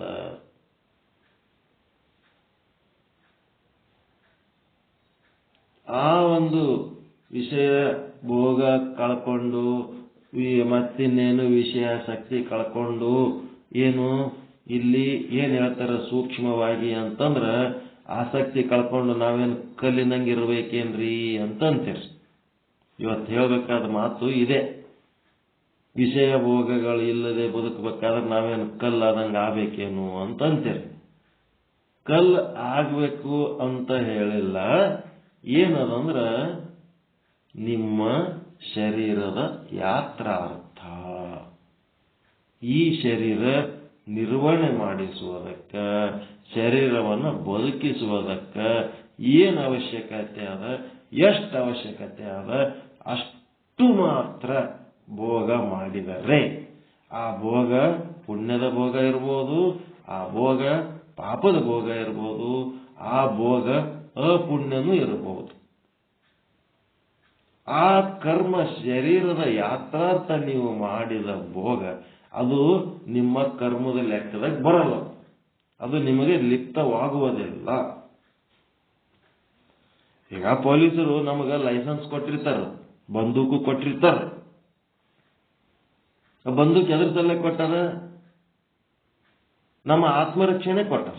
ನನಗೆ ಅನಾಹುತ ಕಾಣ್ಲಕತ್ತದ್ರಿ, ನನಗೆ ಲೈಸೆನ್ಸ್ ಬೇಕು, ಬಂದೂಕು ಬೇಕು, ಯಾರೋ ಅಪಾಯಕಾರಿ ವ್ಯಕ್ತಿಗಳು ನನಗೆ ದಾರ್ಯಾಗ ಅಟ್ಯಾಕ್ ಮಾಡಿ ನನಗೆ ಸಮಸ್ಯೆ ಮಾಡ್ತಾರ ಅಂದಾಗ ನೀನು ಆತ್ಮರಕ್ಷಣೆ ನೀವಯ್ಯಪ್ಪ. ಆಯ್ತು, ಒಂದೇನೋ ಆಯ್ತು, ಬಂದೂಕ್ ತಗೊಂಡು ಹೊಡೆದ್ರ, ಬಂದೂಕ್ ತಗೊಂಡು ಹೊಡೆದ ಒಬ್ಬ ಸತ್ತ ಅಂದ ಕೂಡಲೇ ಏನ್ ಮಾಡ್ತಾರ? ವಿಚಾರಣೆ ಮಾಡ್ತಾರ. ಅವ ತನ್ನ ಆತ್ಮರಕ್ಷಣೆಗಾಗಿ ಹೊಡೆದಾನು ಏನು ಅವನ ಮೇಲಿನ ದ್ವೇಷಕ್ಕೆ ಹೊಡೆದಾನು? ಅವನ ಮೇಲಿನ ದ್ವೇಷಕ್ಕೆ ಹೊಡೆದ್ರೆ ಅಪರಾಧ ಆಗ್ತದ. ಅವ ತನ್ನ ಆತ್ಮರಕ್ಷಣೆಗಾಗಿ ಹೊಡೆದಾನಂತಂದ್ರ ಅದು ಅವನಿಗೆ ಶಿಕ್ಷೆನೇ ಆಗಂಗಿಲ್ಲ. ಅವನು ಬದುಕದ್ ಮುಖ್ಯ ಆದ ಜಗತ್ತಿನೊಳಗ. ಯಾವನೋ ಒಬ್ಬ ಬಂದು ಅವನ ಜೀವ ತೆಗಿತೀನಿ ಅಂದ್ರೆ ಅವ ಹೆಂಗ್ ಬಿಡ್ತಾನ? ಹಂಗೇನಂದ್ರ ಆತ್ಮರಕ್ಷಣೆಗಾಗಿ ಮಾಡಿದಂತ ಕೊಲೆ ಯಾವ ರೀತಿ ಅದು ಪಾಪವಾಗೋದಿಲ್ಲವೋ, ಶಿಕ್ಷೆಗೆ ಗುರಿ ಆಗೋದಿಲ್ಲವೋ, ಅದೇ ರೀತಿ ಈ ಶರೀರ ನಿರ್ವಹಣಾರ್ಥ ಮಾಡಿದ ಪುಣ್ಯ ಅಪುಣ್ಯ ಮತ್ತೆ ಎಷ್ಟಂದ್ರ ಕಿಂಚಿತ್ ಪುಣ್ಯ, ಬಹಳಲ್ಲ, ಕಿಂಚಿತ್ ಪುನರ್ಜನ್ಮಕ್ಕಾಗಷ್ಟಲ್ಲ, ಕಿಂಚಿತ್ ಪುಣ್ಯ, ಕಿಂಚಿತ್ ಪಾಪ, ಕಿಂಚಿತ್ ಅಪುಣ್ಯ. ಇಷ್ಟು ಇತ್ತು ಅಂತಂದ್ರೆ ನಮ್ಮ ಜೀವನ ಹಗುರ, ಹಕ್ಕಿಗತ್ಲೆ ಬದುಕು. ನಮ್ಮ ಎಲ್ಲ ಒಂದಿಷ್ಟು ಒಂದ್ ಹನಿ ನೀರು ಕುಡ್ದೆ, ಒಂದೆರಡು ಕಾಳು ತಿಂದೆ, ಎಲ್ಲ ಆರಾಮ ಹಾರೇ ಹೋಗ್ಬಿಡೋದು, ಮಸ್ತ್ ಮಜಾದಾಗಿರೋದು. ಅದಕ್ಕೆ 26ನೇ ಇಸ್ವಿ ಒಳಗೆ ಹಕ್ಕಿ ಆದಂಗೆ ಹಾಕ್ತಿರ, ಎಲ್ಲ ಫ್ರೀ, ಆರಾಮ್, ಆನಂದ. ಹಾಡುಗಳಿಗೆ ತಲೆ ಬಡಿಯೋದು ಚಲೋ ಅದನ್ರಿ. KEB ಕರೆಂಟ್ ಹೋಗಿದ್ದು ಇಷ್ಟ ಅಂತ ಹಿಂಗೆ. ಚನ್ನಬಸವ ಏನಂತಾರ, ಭಕ್ತನ ಮಹಾಲಿಂಗ ಸ್ಥಳ ಅಂದ್ರೆ ಐಕ್ಯ ಸ್ಥಳ. ಭಕ್ತ ಸ್ಥಳದ ಕೊನೆಯ ತುದಿಗೆ ಬಂದ ಭಕ್ತ ಸ್ಥಳಿ ಈತ ತನ್ನೊಳಗಿರುವಂತ ಸಮರಸ ಭಕ್ತಿಯನ್ನ ಚಿತ್ತ ಶಕ್ತಿಯನ್ನಾಗಿ ಪರಿವರ್ತನೆ ಮಾಡ್ಕೊಳ್ತಾ ಇದ್ದಾನೆ. ಅದು ಹೇಗೆ ಮಾಡ್ಕೊತಾನ ಅಂದ್ರೆ ಗುರು ಲಿಂಗ ಜಂಗಮ. ಲಿಂಗ ಅಂದ್ರೆ ತನ್ನೊಳಗಿನ ಕೂಟಸ್ಥ ಆತ್ಮ, ಅದೇ ಲಿಂಗ. ಗುರು ಅಂದ್ರೆ ಗುರು. ಜಂಗಮ ಅಂದ್ರೆ ತನ್ನ ಮನೆಗೆ ಚಲಿಸಿ ಬಂದಾಗ ಜಂಗಮ, ತನ್ನ ಸ್ಥಾನದಲ್ಲಿ ತಾನಿದ್ದಾಗ ಆತ ಗುರು. ಎಲ್ಲ ಮೂವರು ಒಂದೇ ತತ್ವ. ಗುರುಲಿಂಗ ಜಂಗಮವು ಸನ್ಮತವಾದ ಕ್ರಿಯವನು ಅಹುದಾಗೆಂಬರು ಕ್ರಿಯವನುದಾಗದೆಂಬವರು ಸತ್ಕ್ರಿಯೆವಿಡಿದು ತನುವ ಗಮಿಸುವುದು, ಅರುಹವಿಡಿದು ಮನವ ಗಮಿಸುವುದು. ಕ್ರಿಯವನು ಅಹುದಾಗದೆಂಬುವರು.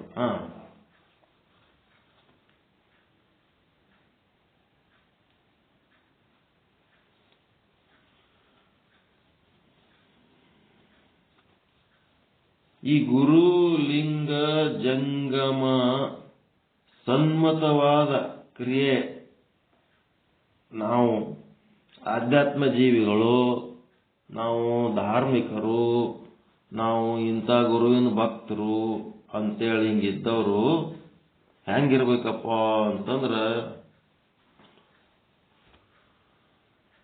ಸತ್ಕ್ರಿಯೆ ಹಿಡಿದು ತನುವ ಗಮಿಸುವುದು.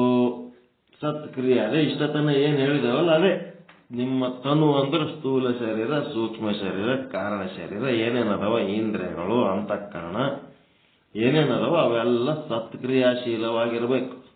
ಸತ್ಕ್ರಿಯೆ ಹಿಡಿದು ತನುವ ಗಮನಿಸುವುದು, ಮತ್ತೆ ಅರಿವು ಹಿಡಿದು ಮನವ ಗಮನಿಸುವುದು. ಕ್ರಿಯೆ ಅಂದ್ರೆ ಆಕ್ಟಿವಿಟೀಸ್, ಆಚರಣೆಗಳು ಮಾಡೋದು. ಮನಸ್ಸಿನಲ್ಲಿ ಅರಿವು ಮನಸ್ಸಿಗೆ ಸಂಬಂಧಪಟ್ಟದ್ದು, ಕ್ರಿಯೆ ತನುವಿಗೆ ಸಂಬಂಧಪಟ್ಟದ್ದು. ಇವೆರಡು ಕೂಡಿದ್ದಕ್ಕೆ ಆಚಾರ ಅಂತಾರೆ. ಕ್ರಿಯೆ ತನುವಿಗೆ ಸಂಬಂಧಪಟ್ಟದ್ದು, ಇಂದ್ರಿಯಗಳ ವ್ಯವಹಾರ, ಕರ್ಮೇಂದ್ರಿಯ ಜ್ಞಾನೇಂದ್ರಿಯ ಏನದವ ಇವು ತನುವಿಗೆ ಸಂಬಂಧಪಟ್ಟದ್ದು.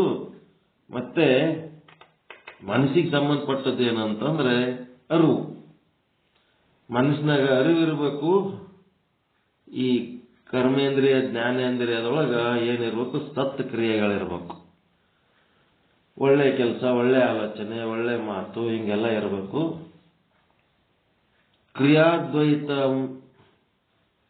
ಕ್ರಿಯಾದ್ವೈತ ನ ಕರ್ತವ್ಯಂ ಭಾವಾದ್ವೈತ ಸಮಾಚರೇತ್ ಕ್ರಿಯಾ ನಿರ್ವಹತೆ ಯಸ್ತು ಭಾವಶುದ್ಧಂ ತು ಶಾಂಕರಿ ಎಂಬುದಾಗಿ ಅನುಭವದಿಂದ ಸಕಲೇಂದ್ರಿಯಗಳು ನಮ್ಮ ಕೂಡಲ ಚನ್ನ ಸಂಗಯನಲ್ಲಿ ತದ್ರೂಪು. ಅಂದ್ರೆ ಏನಂತಂದ್ರ ಕ್ರಿಯಾದ್ವೈತ ನ ಕರ್ತವ್ಯ ಅಂತಂದ್ರ, ಕ್ರಿಯಾದ್ವೈತ ಅಂದ್ರೆ ಕ್ರಿಯಾ ಬೇರೆ, ನಾ ಬೇರೆ, ಮಾಡವನೇ ಬೇರೆ, ನಾನೇ ಬೇರೆ ಅಂತೇಳಿ ಅನ್ಕೋಬೇಡ್ರಿ. ಅದು ಹಂಗ್ ಮಾಡೋದು ಕರ್ತವ್ಯ ಅಲ್ಲ. ಭಾವಾದ್ವೈತಂ ಅಂತಂದ್ರ ಭಾವಪೂರ್ಣವಾಗಿ ಮಾಡ್ರಿ ಅಂತ. ಭಾವಪೂರ್ಣವಾಗಿ ಆಯ್ತು ಕೆಲಸ, ಇವತ್ತೊಂದು ಕೆಲಸ ಮಾಡಿ ಆಯ್ತು ಮಾಡಿದೆ, ನಿಶ್ಚಿಂತೆ ಆಯ್ತು, ಮತ್ತೇನ್ ಚಿಂತೆ ಇಲ್ಲ, ಹಿಂಗ್ ಅನ್ಕೋಬೇಡ್ರಿ. ಅದು ಭಾವಪೂರ್ಣವಾಗಿ ಭಾವಾದ್ವೈತಂ ಸಮಾಚರೇತ್ ಕ್ರಿಯಾ ನಿರ್ವಹತೆ ಎಸ್ತು. ಭಾವಪೂರ್ಣವಾಗಿ ಮಾಡಬೇಕು. ಭಾವಪೂರ್ಣವಾಗಿ ಮಾಡಿದ್ರೆ ಭಾವ ಶುದ್ಧ ಆಗ್ತದ. ತು ಶಾಂಕರಿ ಎಂಬುದಾಗಿ ಅನುಭವದಿಂದ ಸಕಲೇಂದ್ರಿಯಗಳು ನಮ್ಮ ಕೂಡಲ ಚನ್ನ ಸಂಗಯನಲ್ಲಿ ತದ್ರೂಪು. ಅದೇ ಕೂಡಲ ಯಾವುದಂತಂದ್ರ ಎಲ್ಲ ಇಂದ್ರಿಯಗಳೊಳಗಿರುವಂತ ವಿಷಯ ಭೋಗಾಸಕ್ತಿ, ವಿಷಯ ವಾಸನೆಗಳು ಅವೆಲ್ಲ ಕಳ್ಕೊಂಡ್ಬಿಟ್ಟು ಅಂದ್ರೆ ಕೂಡಲ ಚನ್ನ ಸಂಗಯನ ತದ್ರೂಪ ಅಂದ್ರೆ ಸಾಕ್ಷಾತ್ ಕಪಿಲ್ ಸಿದ್ಧ ಮಲ್ಲಿಕಾರ್ಜುನ ಅಂತ ಏನ್ ಹೇಳಿವಲ್ಲ ಅದೇ ವಚನದ ಅರ್ಥ ಇದು. ಅದಕ್ಕೇನು ಬಹಳ ವಿಶೇಷ ಎಕ್ಸ್ಪ್ಲನೇಷನ್ ಬೇಕಾಗಿಲ್ಲ.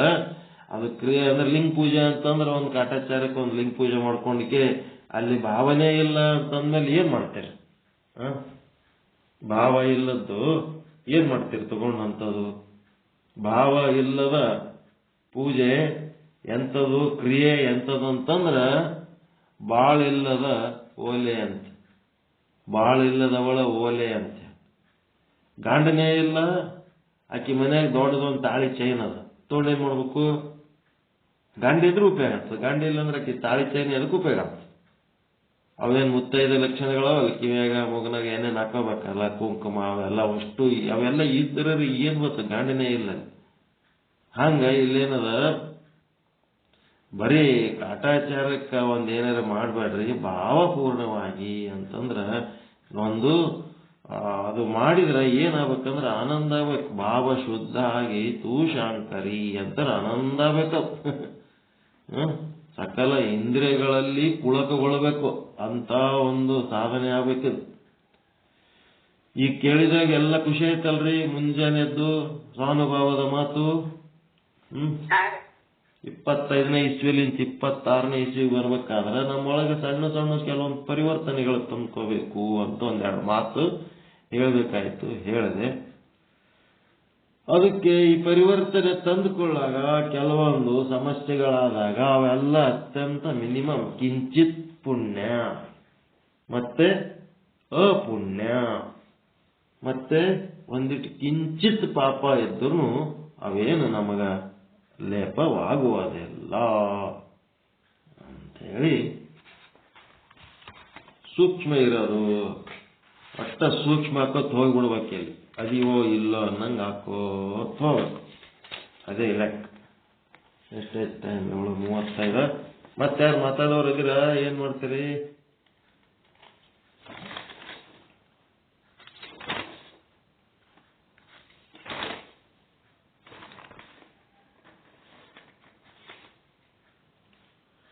ನಾನೇ ಹೇಳ್ಬಿಡ್ಲ ಇನ್ನೊಂದು ಸ್ವಲ್ಪ ಹೊತ್ತು.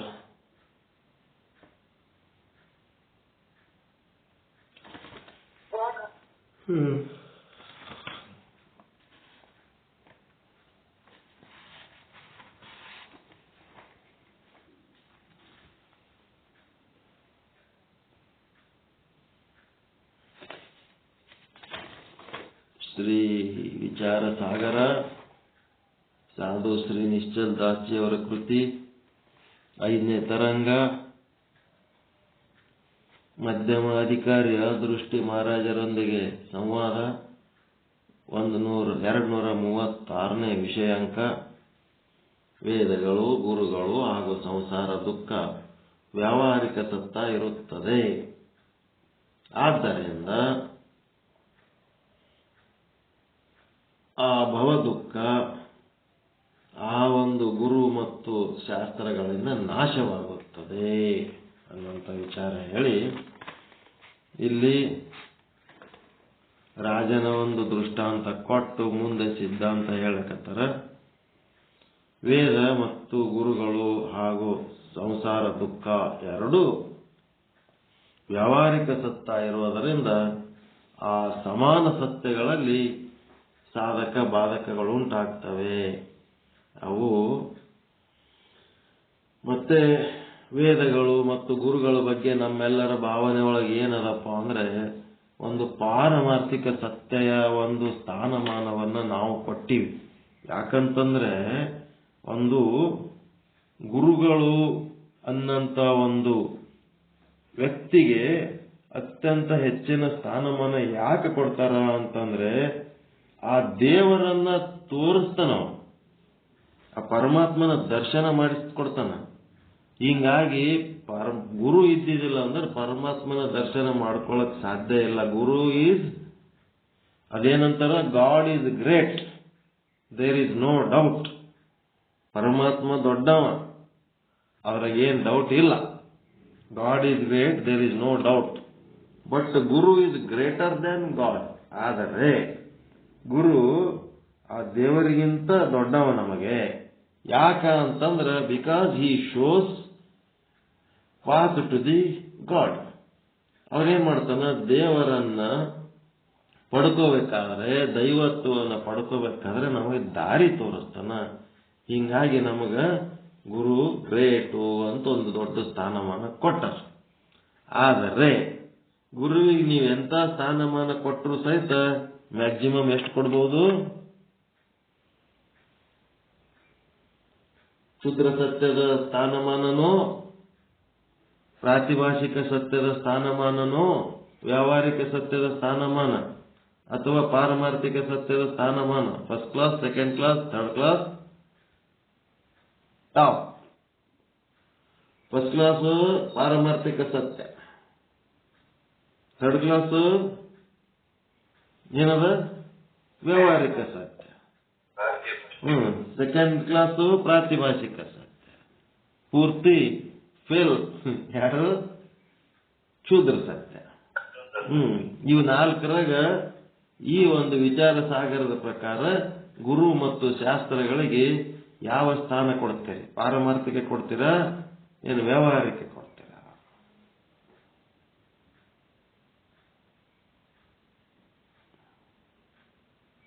ಅಲ್ಲಿಂದ ಇಲ್ಲಿ ತನಕ ನೀವು ಪಾರಮಾರ್ಥಿಕವಾಗಿ ಕೊಟ್ಕೊಂಡು ಬಂದಿರಿ. ಅದರ ವಿಚಾರ ಸಾಗರ ಅದನ್ನು ಒಪ್ಪಂಗಿಲ್ಲ. ಗುರು ಮತ್ತು ಶಾಸ್ತ್ರಗಳು ಕೂಡ ವ್ಯಾವಹಾರಿಕ ಸ್ಥಾನಮಾನದಲ್ಲೇ ಅದಾವ.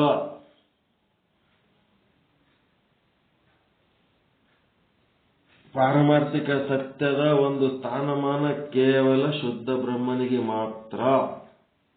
ಶುದ್ಧ ಬ್ರಹ್ಮನಲ್ಲಿ ಪಾರಮಾರ್ಥಿಕ ಸತ್ಯ ಇರುತ್ತದೆ.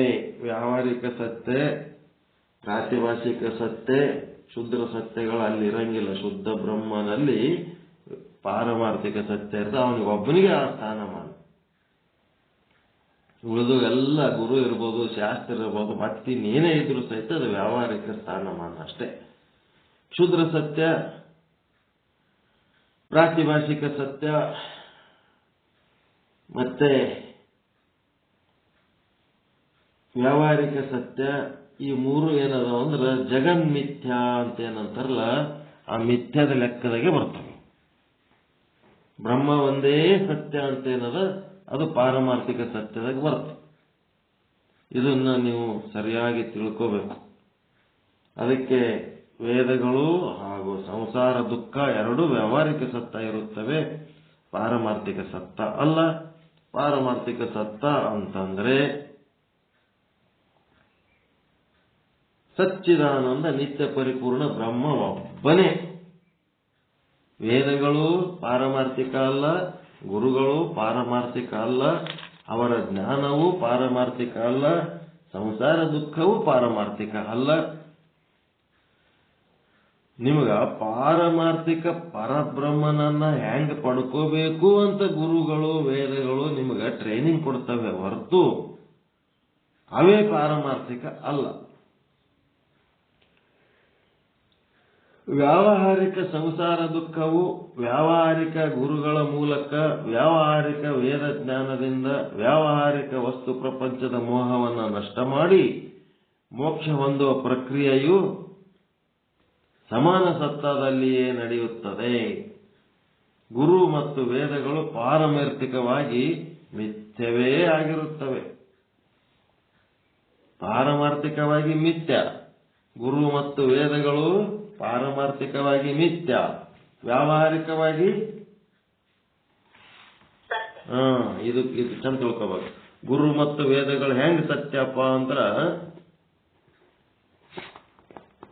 ಸತ್ಯ ಖರೆ, ಹೆಂಗ ವ್ಯಾವಹಾರಿಕವಾಗಿ.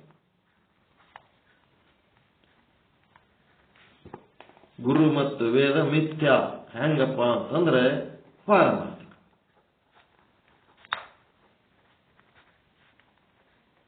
ಗುರುವಿಗೆ ದೇವರು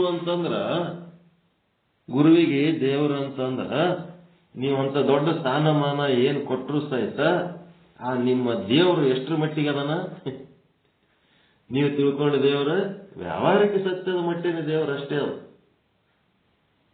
ಪಾರಮಾರ್ಥಿಕ ಸತ್ಯ ಸತ್ ಚಿತ್ತಾನಂದ ನಿತ್ಯ ಪರಿಪೂರ್ಣ ಅಲ್ಲ. ನೀವು ಕೊಟ್ಟ ಸ್ಥಾನಮಾನದ ದೇವರು. ಈ ಶಿವ ಶಕ್ತಿ ಬ್ರಹ್ಮ ಜೀವ ಹಿಂಗೆ ಎರಡೆರಡು ಹಿಡ್ಕೊಂಡು ನಾವು ಸಾಧನೆ ಮಾಡ್ತೀವಿ. ಇದರ ಜೊತೆಗೆ ಜೀವದ ಜೊತೆಗೆ ಬ್ರಹ್ಮ, ಶಕ್ತಿ ಜೊತೆಗೆ ಶಿವ, ಹಿಂಗ ಎರಡೆರಡು 4-4 8-8 ಮಾಡಿ ನಾವು ಏನ್ ಮಾಡ್ತೀವಪ್ಪ ಅಂದ್ರ ಆ ಶುದ್ಧ ಬ್ರಹ್ಮನನ್ನ ನಮ್ಮದು ಒಂದು ಫ್ಯಾಮಿಲಿ ಹೆಂಗದ ಆ ಟೈಪ್ ಅವನ ಬಗ್ಗೆ ಕಟ್ಟಿ ಪುರಾಣ ಮಾಡ್ತೀವಿ. ಇಲ್ಲಿ ನಾವು ಆಕ್ಚುಲ್ ಈ ಪುರಾಣ ಇದ್ದಂಗಿಲ್ಲ. ನಾವು ಇದಕ್ಕಿಂತ ಮ್ಯಾಲದ ನಾವು ಶುದ್ಧವಾಗಿ ಅದ. ನಾವು ಅವನಿಗೆ ಶುದ್ಧ ಅಂದ್ರೂ ಸಹಿತ ತಪ್ಪಾಗ್ತದ, ಆ ಮಟ್ಟಿಗೆ ಅದ ನಾವು.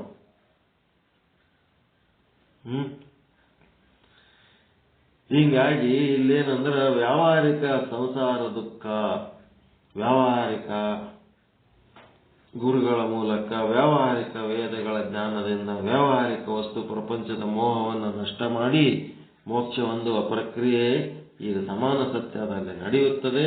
ಗುರು ಮತ್ತು ವೇದಗಳು ಪಾರಮಾರ್ಥಿಕವಾಗಿ ಮಿಥ್ಯವೇ ಆಗಿವೆ. ಇಷ್ಟು ಹೇಳೋ ಧೈರ್ಯ ಕೇಳೋ ಧೈರ್ಯ ಯಾರಿಗದ? ಇದು ನಿಶ್ಚಲ್ದಾಸ್ ಒಬ್ಬನಿಗೆ ಅದ ಇಂಥದ ಹೇಳೋ ಧೈರ್ಯ. ಬೇರೆ ಎಲ್ಲರೂ ಕೇಳಿವೆ ಮತ್ತ ಗುರು ಮತ್ತು ವೇದಗಳು ಪಾರಮಾರ್ಥಿಕವಾಗಿ ಮಿಥ್ಯವೇ, ಆದರೆ ವ್ಯಾವಹಾರಿಕವಾಗಿ ಸತ್ಯವಾಗಿವೆ. ವ್ಯಾವಹಾರಿಕ ಸಂಸಾರ ದುಃಖ ನಿವೃತ್ತಿಗೆ ವ್ಯಾವಹಾರಿಕ ಗುರು ವೇದಗಳೇ ಬೇಕೇ ವಿನಃ ಪಾರಮಾರ್ಥಿಕ ಸತ್ಯವಾದ ಸಚ್ಚಿದಾನಂದ ಬ್ರಹ್ಮವೇ ಬೇಕಿಲ್ಲ. ಈಗ ಒಂದು ಇರ್ಬಿ ಆಯುಷ್ಯ ಮುಗಿದವ, ಒಂದು ಇರ್ಬಿ ಆಯುಷ್ಯ, ಒಂದೇನೋ ಜಿರಳೆ ಆಯುಷ್ಯ, ಒಂದು ಯಾವುದೋ ಒಂದು ಕೀಟ, ಕ್ರಿಮಿ ಕೀಟದ ಆಯುಷ್ಯ ಮುಗಿದವ. ಮುಗಿದ್ಮೇಲೆ ಅವು ಏನ್ ಮಾಡ್ತಾವ? ನಿಮ್ ಕಣ್ಣಿಗೆ ಬೀಳ್ತಾವ. ನೀವೇನ್ ಮಾಡಿಬಿಡ್ತೀರಿ? ಸೊಳ್ಳೆನೋ ಇರ್ಬೇನೋ ಏನೋ ಇದ್ರ ಬಿಡ್ಬಿಡ್ತೀರಿ, ಅದರ ಆಯುಷ್ಯ ಮುಗಿಸಿ. ಈಗೇನಾಯ್ತು?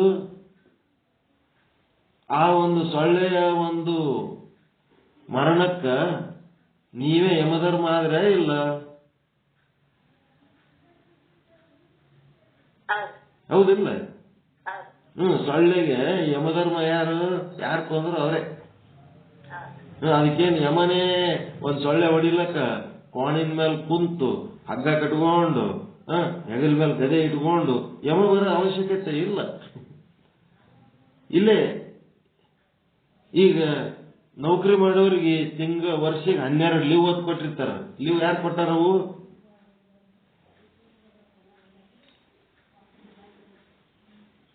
ಯಾರು ಕೊಟ್ಟಾರ? ಗೌರ್ಮೆಂಟ್ ನೌಕರಿ ಮಾಡೋರಿಗೆ 12 ಲೀವ್. ಗೌರ್ಮೆಂಟ್ ಅಂದ್ರೆ ಯಾರು? ಗವರ್ನರ್, ರಾಜ್ಯಪಾಲ. ಅಲ್ಲಿ ನಡೆಯುವ ಎಲ್ಲಾ ವ್ಯವಹಾರಗಳಿಗೆ ಗವರ್ನರ್ ಕೊಟ್ಟಾರ ಲೀವ್. ಈಗ ನಿಮ್ ಲೀವ್ ಲೆಟರ್ ಯಾರು ಸ್ಯಾಂಕ್ಷನ್ ಮಾಡ್ತಾರ? ಸೆಕ್ಷನ್ ಆಫೀಸರ್ ಸಹಿ ಮಾಡ್ತಾರ. ಆಯಾ ವಿಭಾಗಾಧಿಕಾರಿಗಳು ಯಾರು ಇರ್ತಾರ ಅವ್ರ ಕಡೆ ಸಹಿ ಆಗ್ತದೆ. ಮೇಲಾಧಿಕಾರಿಗಳು ಎಸ್ಒ.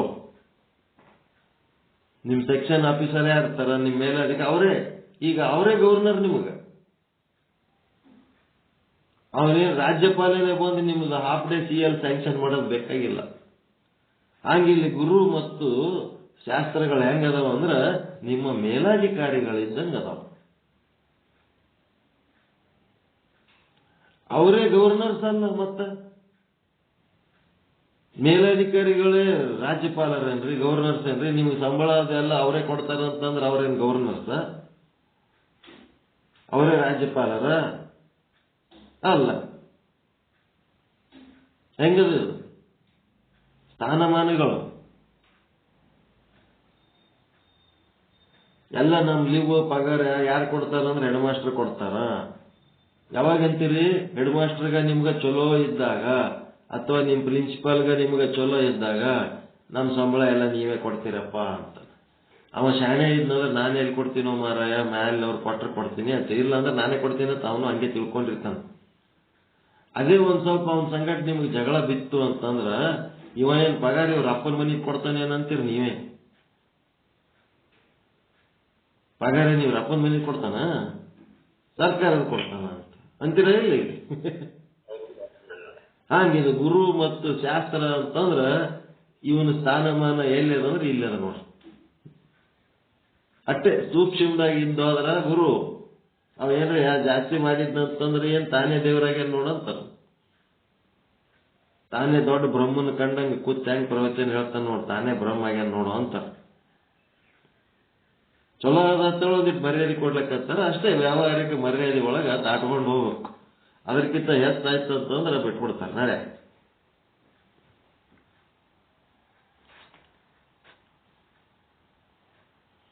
ಪಾರಮಾರ್ಥಿಕವಾಗಿ ನಾವೇ ಫೈನಲ್ ಅನ್ನಂಗ ಮಾಡ್ಕೋತ ಹೋಗ್ಬಿಟ್ಟೇವಂತಂದ್ರ ಏನಾಗ್ತದ? ಅಕ್ರಮ ಆಗ್ತದ. ವ್ಯಾವಹಾರಿಕವಾಗಿ ಸರಿಗಿರ್ಬೇಕು. ಹೀಗಾಗಿ ಗುರು ಮತ್ತು ವೇದಗಳು ಪಾರಮಾರ್ಥಿಕವಾಗಿ ಮಿಥ್ಯವೇ, ಆದರೆ ವ್ಯಾವಹಾರಿಕವಾಗಿ ಸತ್ಯವಾಗಿವೆ. ವ್ಯಾವಹಾರಿಕ ಸಂಸಾರ ದುಃಖ ನಿವೃತ್ತಿಗೆ ವ್ಯಾವಹಾರಿಕ ಗುರು ವೇದಗಳೇ ಬೇಕೇ ವಿನ ಪಾರಮಾರ್ಥಿಕ ಸತ್ಯವಾದ ಸಚ್ಚಿದಾನಂದ ಬ್ರಹ್ಮವೇ ಬೇಕಾಗಿಲ್ಲ. ಗವರ್ನರೇ ಬೇಕಾಗಿಲ್ಲ ನಮ್ ಹಾಫ್ ಡೇ CL ಸ್ಯಾಂಕ್ಷನ್ ಮಾಡ್ಲಕ್ಕಂತ. ಶಿಷ್ಯನ ಶಂಕೆ, ವಾದ, ತಪ್ಪು ಗ್ರಹಿಕೆ ಏನೆಂದರೆ ಗುರು ಮತ್ತು ವೇದಗಳು ಮಿಥ್ಯವಾಗಿವೆ ಅಂತ ಅಂದ್ರೆ ಅವುಗಳಿಂದ ಸಂಸಾರಿಕ ದುಃಖ ನಿವೃತ್ತಿ ಆಗೋದಿಲ್ಲ ಅಂತ ಅವನ ಡೌಟ್. ಆದರೆ ಇಲ್ಲಿ ಗುರು ಮತ್ತು ವೇದಗಳು ವ್ಯಾವಹಾರಿಕ ಸತ್ಯ ಆಗಿವೆ ಮತ್ತು ಸಂಸಾರಿಕ ದುಃಖವೂ ವ್ಯಾವಹಾರಿಕ ಸತ್ಯ ಆಗಿರುವ ಕಾರಣ, ಅಂದರೆ ಸಮಾನ ಸತ್ಯ ಆಗಿರುವ ಕಾರಣ, ವ್ಯಾವಹಾರಿಕ ಗುರುಗಳಿಂದ ವ್ಯಾವಹಾರಿಕ ವೇದಗಳಿಂದ ವ್ಯಾವಹಾರಿಕ ಸಂಸಾರ ದುಃಖ ನಿವೃತ್ತಿಯಾಗುತ್ತದೆ. ಸಮಸತ್ಯ ಇರುವ ಕಾರಣ ಪರಮಾನಂದ ಪ್ರಾಪ್ತಿಯ ಸಾಧಕ ಮತ್ತು ಸಂಸಾರ ದುಃಖ ನಿವೃತ್ತಿಯ ಬಾಧಕಗಳು ಸಂಭವನೀಯವಾಗಿವೆ. ಈ ರೀತಿಯಿಂದ ವೇದಗಳು, ಗುರುಗಳು ಹಾಗೂ ಸಂಸಾರ ದುಃಖ ವ್ಯಾವಹಾರಿಕವಾದ ಸಮಾನ ಸತ್ತಾವುಳ್ಳಗಳಾಗಿರುವುದರಿಂದ ವ್ಯಾವಹಾರಿಕ ಸತ್ತ ಪರಸ್ಪರರಲ್ಲಿ ಸಮಸತ್ತ ಇರುತ್ತದೆ. ಆದ್ದರಿಂದ ಮಿಥ್ಯವಾದ ವೇದಗಳಿಂದ, ಮಿಥ್ಯವಾದ ಗುರುಗಳಿಂದ ಮಿಥ್ಯವಾದ ಸಂಸಾರ ದುಃಖ ಅಂದರೆ ಭವದ ನಾಶ ಸಂಭವಿಸುತ್ತದೆ. ಹಸಿವು ತೃಷೆಗಳು ಪ್ರಾಣದ ಧರ್ಮಗಳಾಗಿರುತ್ತವೆ. ಪ್ರಾಣ ಮತ್ತು ಅದರ ಧರ್ಮಗಳು ಬ್ರಹ್ಮಜ್ಞಾನದಿಂದ ಅಲ್ಲದೆ ಬಾಧವಾಗುವುದಿಲ್ಲ. ಶಿಷ್ಯನ ಶಂಕೆ, ವಾದ, ತಪ್ಪು ಗ್ರಹಿಕೆ. ವ್ಯಾವಹಾರಿಕ ತೃಷೆಯು ಪ್ರಾತಿಭಾಷಿಕ ಮೃಗಜಲದಿಂದ ನಾಶವಾಗುವುದಿಲ್ಲ ಅಂತ ಕಾರಣ ದೃಷ್ಟಾಂತದಲ್ಲಿ ವಿಷಮ ಸತ್ತ. ಈಗೇನಾಯ್ತು, ಮುಂದೆ ಹಸಿವು ಮತ್ತು ತೃಷೆಗಳು ಪ್ರಾಣದ ಧರ್ಮಗಳು, ಅವು ಮೃಗಜಲದಿಂದ ನಾಶವಾಗುವುದಿಲ್ಲ. ಅವು ಬ್ರಹ್ಮಜ್ಞಾನದಿಂದಲೇ ಬಾಧ ಹೊಂದುವುದಿಲ್ಲ, ಬ್ರಹ್ಮಜ್ಞಾನದಿಂದಲ್ಲದೆ ಬಾಧವಾಗುವುದಿಲ್ಲ. ಹಸಿವು ತೃಷೆ ಏನದ ಅಂದ್ರೆ ಇವು ವ್ಯಾವಹಾರಿಕ ಸತ್ಯ ಅದಾವ. ಅವು ಮರುಭೂಮಿಯಲ್ಲಿ ತೋರುವ ಮೃಗಜಲವು ಪ್ರಾತಿಭಾಷಿಕವಾಗಿರುತ್ತವೆ. ಆದ್ದರಿಂದ ತೃಷೆ ಮತ್ತು ಮೃಗಜಲ ಸಮಸತ್ತ ಇಲ್ಲದಿರುವುದರಿಂದ ಆ ಮೃಗಜಲದಿಂದ ತೃಷೆ ನಾಶವಾಗುವುದಿಲ್ಲ. ಕಾರಣ ದೃಷ್ಟಾಂತವು ವಿಷಮ ಸತ್ತ ಆಗಿವೆ. ಸಂಸಾರ ದುಃಖ ಮತ್ತು ಹಸಿವು ತೃಷೆಗಳು ಎರಡು ಪಕ್ಷದ. ಇಲ್ಲಿ ಸಂಸಾರ ದುಃಖ ವ್ಯಾವಹಾರಿಕದ, ಇಲ್ಲಿ ಹಸಿವು ತೃಷೆ ವ್ಯಾವಹಾರಿಕದ. ಆದರೆ ಇಲ್ಲೇನದ, ಆ ಒಂದು ಪ್ರಾತಿಭಾಷಿಕವಾಗಿರುವಂತ ಮರುಭೂಮಿಯಲ್ಲಿರುವ ಮೃಗಜಲ ಏನದ, ಅದು ಪ್ರಾತಿಭಾಷಿಕ ಅದ. ಹೀಗಾಗಿ ಆ ಮೃಗಜಲದಿಂದ ಈ ವ್ಯಾವಹಾರಿಕ ಆದ ಹಸಿವು ತೃಷೆಗಳು ನಾಶವಾಗುವುದಿಲ್ಲ. ಕಾರಣ ದೃಷ್ಟಾಂತವು ವಿಷಮ ಸತ್ತ ಆಗಿದೆ. ಆದ್ದರಿಂದ ತೃಷೆ ಮತ್ತು ಮೃಗಜಲ ಸಮಸತ್ತ ಇಲ್ಲದಿರೋಣವಾದ್ದರಿಂದ ಆ ಜಲದಿಂದ ತೃಷೆ, ಹಸಿವು ನಾಶವಾಗುವುದಿಲ್ಲ.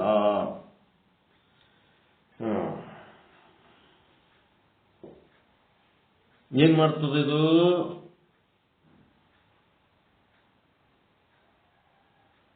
ದೃಷ್ಟಾಂತದೊಳಗ ಹಸಿವು ತೃಷೆ ವ್ಯಾವಹಾರಿಕದ, ಆ ಒಂದು ಮೃಗಜಲ ಪ್ರಾತಿಭಾಷಿಕ ಆದ. ಹೀಗಾಗಿ ಆ ಮೃಗಜಲದಿಂದ ಈ ಹಸಿವು ತೃಷೆ ನಾಶವಾಗುವುದಿಲ್ಲ. ಮತ್ತಿಲ್ಲಿ ನಾಶ ಆಗದ ಯಾವುದು? ಗುರು ಮತ್ತು ಶಾಸ್ತ್ರ. ಇವು ಏನದವ? ವ್ಯಾವಹಾರಿಕ ಸತ್ತ ಅದವ. ಮತ್ತು ಆ ಒಂದು ಭವದುಃಖನು ವ್ಯಾವಹಾರಿಕ ಸತ್ತ ಆದ. ಹೀಗಾಗಿ ಸಮಾನ ಸತ್ತೆಯಲ್ಲಿ ಆ ಭವದುಃಖ ಗುರು ಮತ್ತು ಶಾಸ್ತ್ರಗಳಿಂದ ಅಲ್ಲಿ ಸಾಧಕ ಬಾಧಕಗಳಾಗ್ತವ.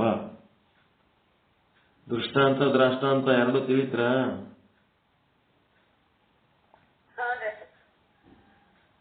ಅವ ಕೊಟ್ಟ ದೃಷ್ಟಾಂತ ಎಂತದದ? ಹಸಿವು ಮತ್ತು ತೃಷೆಗಳು ವ್ಯಾವಹಾರಿಕ ಅದವ.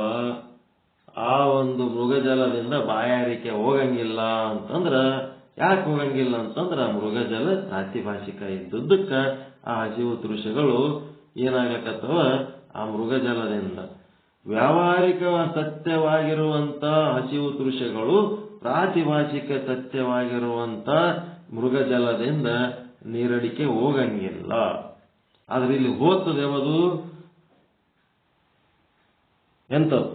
ವ್ಯಾವಹಾರಿಕ ಸತ್ಯವಾದ ಭವದುಃಖ, ವ್ಯಾವಹಾರಿಕ ಸತ್ಯಗಳಾದ ಗುರು ಮತ್ತು ವ್ಯಾವಹಾರಿಕ ಸತ್ಯವಾದ ಶಾಸ್ತ್ರಗಳಿಂದ ಅದು ನಾಶ ಸಂಭವಿಸುತ್ತದೆ. ಒಂದು ನಾಶ ಆಗದು, ಒಂದು ನಾಶ ಆಗ್ಲಾರ್ದು. ಎರಡು ವಾಕ್ಯಗಳು ತಿಳ್ಕೋಬೇಕೀಗ ನೀವು. ವ್ಯಾವಹಾರಿಕವಾಗಿ ಸತ್ಯವಾಗಿರುವ ಭವದುಃಖ, ಇದು ಎದರಿಂದ ನಾಶ ಆಗ್ತದ? ವ್ಯಾವಹಾರಿಕವಾಗಿ ಸತ್ಯವಾಗಿರುವ ಗುರು ಮತ್ತು ಶಾಸ್ತ್ರಗಳಿಂದ ನಾಶವಾಗುತ್ತದೆ. ಇದಕ್ಕೆ ಪಾರಮಾರ್ಥಿಕ ಸತ್ಯನೇ ಬೇಕಾಗಿಲ್ಲ ಇದನ್ನು ನಾಶ ಮಾಡುವುದಕ್ಕ. ಈ ವಾಕ್ಯ ಸ್ಪಷ್ಟ ಆಯ್ತಾ? ಇಲ್ಲಿ ಏನದ? ಸಮಸತ್ತ ಅದ. ಇಲ್ಲಿ ಸಮಸತ್ತ ಅಂತ ಬರ್ಕೊಳ್ರಿ ಒಂದ್ ಕಡೆ. ಸಮಸತ್ತ ಅಂತಂದ್ರೆ ಗುರು, ವೇದ ಮತ್ತೆ ಭವದುಃಖ. ವಿಷಮ ಸತ್ತ ಅಂದ್ರೆ ಮೃಗಜಲ ಮತ್ತೆ ಹಸಿವು, ಬಾಯಾರಿಕೆ.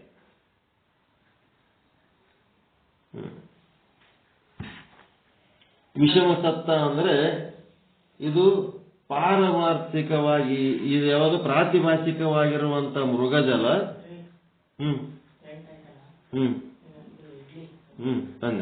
ತಂದೆ ಮೃಗಜಲ, ಪ್ರಾತಿಭಾಷಿಕ ಮೃಗಜಲದಿಂದ ಏನಾಗ್ತದ? ವ್ಯಾವಹಾರಿಕ ಹಸಿವು, ಪ್ರಾತಿಭಾಷಿಕ ಮೃಗಜಲದಿಂದ ವ್ಯಾವಹಾರಿಕವಾದ ಹಸಿವು, ಬಾಯಾರಿಕೆಗಳು ಏನಾಗಲ್ಲ? ನಿಂಗುವುದಿಲ್ಲ, ಹಿಂಗುವುದಿಲ್ಲ. ಯಾಕಂದ್ರೆ ಇಲ್ಲಿ ವಿಷಮ ಸತ್ತ ಅದ. ಮತ್ತೆ ಸಮಸತ್ತ ಅಂತಂದ್ರೆ ಗುರು, ವೇದ, ಭವದುಃಖ ಎಲ್ಲಾನು ಏನದಾವ? ಇವು ವ್ಯಾವಹಾರಿಕ ಅದಾವ.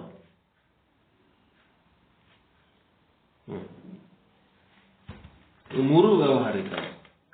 ಹೀಗಾಗಿ ಗುರು ಮತ್ತು ವೇದಗಳು ಭವದುಃಖವನ್ನು ನಾಶ ಮಾಡುತ್ತವೆ. ವಿಷಮ ಸತ್ತ ಅಂತಂದ್ರೆ ಮೃಗಜಲ ಪ್ರಾತಿಭಾಷಿಕವಾಗಿರುವುದರಿಂದ ಅವು ವ್ಯಾವಹಾರಿಕವಾದ ಹಸಿವು ತೃಷಗಳನ್ನು ನೀಗಿಸುವುದಿಲ್ಲ, ನಾಶ ಮಾಡುವುದಿಲ್ಲ. ಆದ್ದರಿಂದ ತೃಷೆ ಹಾಗೂ ಮೃಗಜಲ ಸಮಸತ್ತ ಇಲ್ಲದಿರೋಣದರಿಂದ ಆ ಜಲದಿಂದ ತೃಷೆ ನಾಶವಾಗುವುದಿಲ್ಲ. ಈ ಪ್ರಕಾರದಿಂದ ದೃಷ್ಟಾಂತದಲ್ಲಿನ ಬಾಧಕವಾದ ವೇದ, ಗುರು ಹಾಗೂ ಬಾಧ್ಯವಾದ ಸಂಸಾರ ದುಃಖ ಇವೆರಡರ ಸತ್ತ ಒಂದೇ. ಬಾಧಕ ಮತ್ತು ಬಾಧ್ಯ. ಬಾಧಕ ಅಂತಂದ್ರೆ ವೇದ, ಗುರು. ಬಾಧ್ಯ ಅಂತಂದ್ರೆ ಭವದುಃಖ, ಸಂಸಾರ ದುಃಖ. ಒಂದೇ ಇರೋಣದರಿಂದ ಇದು ವ್ಯಾವಹಾರಿಕ ಸತ್ತ. ದೃಷ್ಟಾಂತದಲ್ಲಿ ಜಲ ಹಾಗೂ ತೃಷೆಗಳು ಸತ್ತದಲ್ಲಿ ಭಿನ್ನವಾಗಿವೆ. ಜಲವು ಪ್ರಾತಿಭಾಷಿಕ, ತೃಷೆಯು ವ್ಯಾವಹಾರಿಕ. ಅಂದ್ರೆ ಸಮಸತ್ತ ಇಲ್ಲ, ಸತ್ತ ಭೇದವಿರುತ್ತದೆ. ಆದ್ದರಿಂದ ವಿಷಮ ಸತ್ತಗಳಿರುತ್ತವೆ. ದೃಷ್ಟಾಂತದಲ್ಲಿ ಸಮಸತ್ತಗಳಿರುವ ದೃಷ್ಟಾಂತಕ್ಕೆ ಸಮವಿರುವುದಿಲ್ಲ. ವಿಷಮ ಸತ್ತಗಳಿ ಆದ್ದರಿಂದ ವಿಷಮ ಸತ್ತಗಳಿರುವ ದೃಷ್ಟಾಂತವು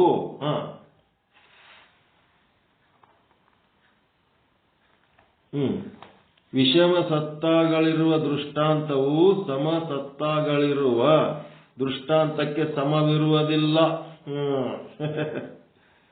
ವಿಷಮ ಸತ್ತಗಳಿರುವ ದೃಷ್ಟಾಂತವು ಸಮಸತ್ತವಿರುವ ದೃಷ್ಟಾಂತಕ್ಕೆ ಸಮವಿರುವುದಿಲ್ಲ, ಸಂಬಂಧವಿರುವುದಿಲ್ಲ. ಅಂದ್ರೆ ಶಿಷ್ಯನು ಹೇಳುವ ದೃಷ್ಟಾಂತವು ಸರಿಯಲ್ಲ. ಟಿಪ್ಪಣಿಗಳು ಬಹಳ ದೊಡ್ಡವಾಗಿವೆ. ಆ ಕಡೆ ಹೋಗುವುದೇ ಬೇಡ. ಸುಮ್ಮನೆ ತಲೆ ಕೆಡಿಸಿಕೊಳ್ಳುವುದು ಬೇಡ. ಬೇಕಾದವರು ಹೋಗಲಿ. ಟಿಪ್ಪಣಿ ಎಲ್ಲದಪ್ಪ ಅಂತಂದ್ರ ಇದು ವಿಷಯ ಎಲ್ಲಿದ್ ಬಂದದಂದ್ರ ವೃತ್ತಿ ಪ್ರಭಾಕರದೊಳಗಿಂದ ಬಂದದು. ಪಂಡಿತ್ ಪೀತಾಂಬರ್ಜಿ ಅವರದು ವೃತ್ತಿ ಪ್ರಭಾಕರದ ವಿಷಯ. ವಿಚಾರ ಸಾಗರ ಚಂದ್ರೋದಯದಿಂದ ವಿಚಾರ ಸಾಗರಕ್ಕೆ ಬಂದಿರುವ ನಮ್ಮ ಬುದ್ಧಿಗೆ ವೃತ್ತಿ ಪ್ರಭಾಕರವನ್ನು ತಿಳಿದುಕೊಳ್ಳುವ ಸಾಮರ್ಥ್ಯವಿರುವುದಿಲ್ಲ. ವಿಚಾರ ಸಾಗರ ಮುಗಿಸಿದ ಮೇಲೆ ವೃತ್ತಿ ಪ್ರಭಾಕರ ತಿಳಿದುಕೊಳ್ಳುವ ಸಾಮರ್ಥ್ಯ ಉಂಟಾಗುತ್ತದೆ. ನಿಮಗೆ ವೃತ್ತಿ ಪ್ರಭಾಕರ ಯಾವಾಗ ತಿಳಿತದಂದ್ರ ಇಂಥವೆಲ್ಲ ನೀವು ತಿಳ್ಕೊಂಡ ಮೇಲೆ ತಿಳಿತದ. ಅಲ್ಲಿ ತನಕ ವಿಚಾರ ಚಂದ್ರೋದಯ ಮುಗಿಸೋ ತನಕ ವಿಚಾರ ಸಾಗರ ತಿಳಿಯಂಗಿಲ್ಲ.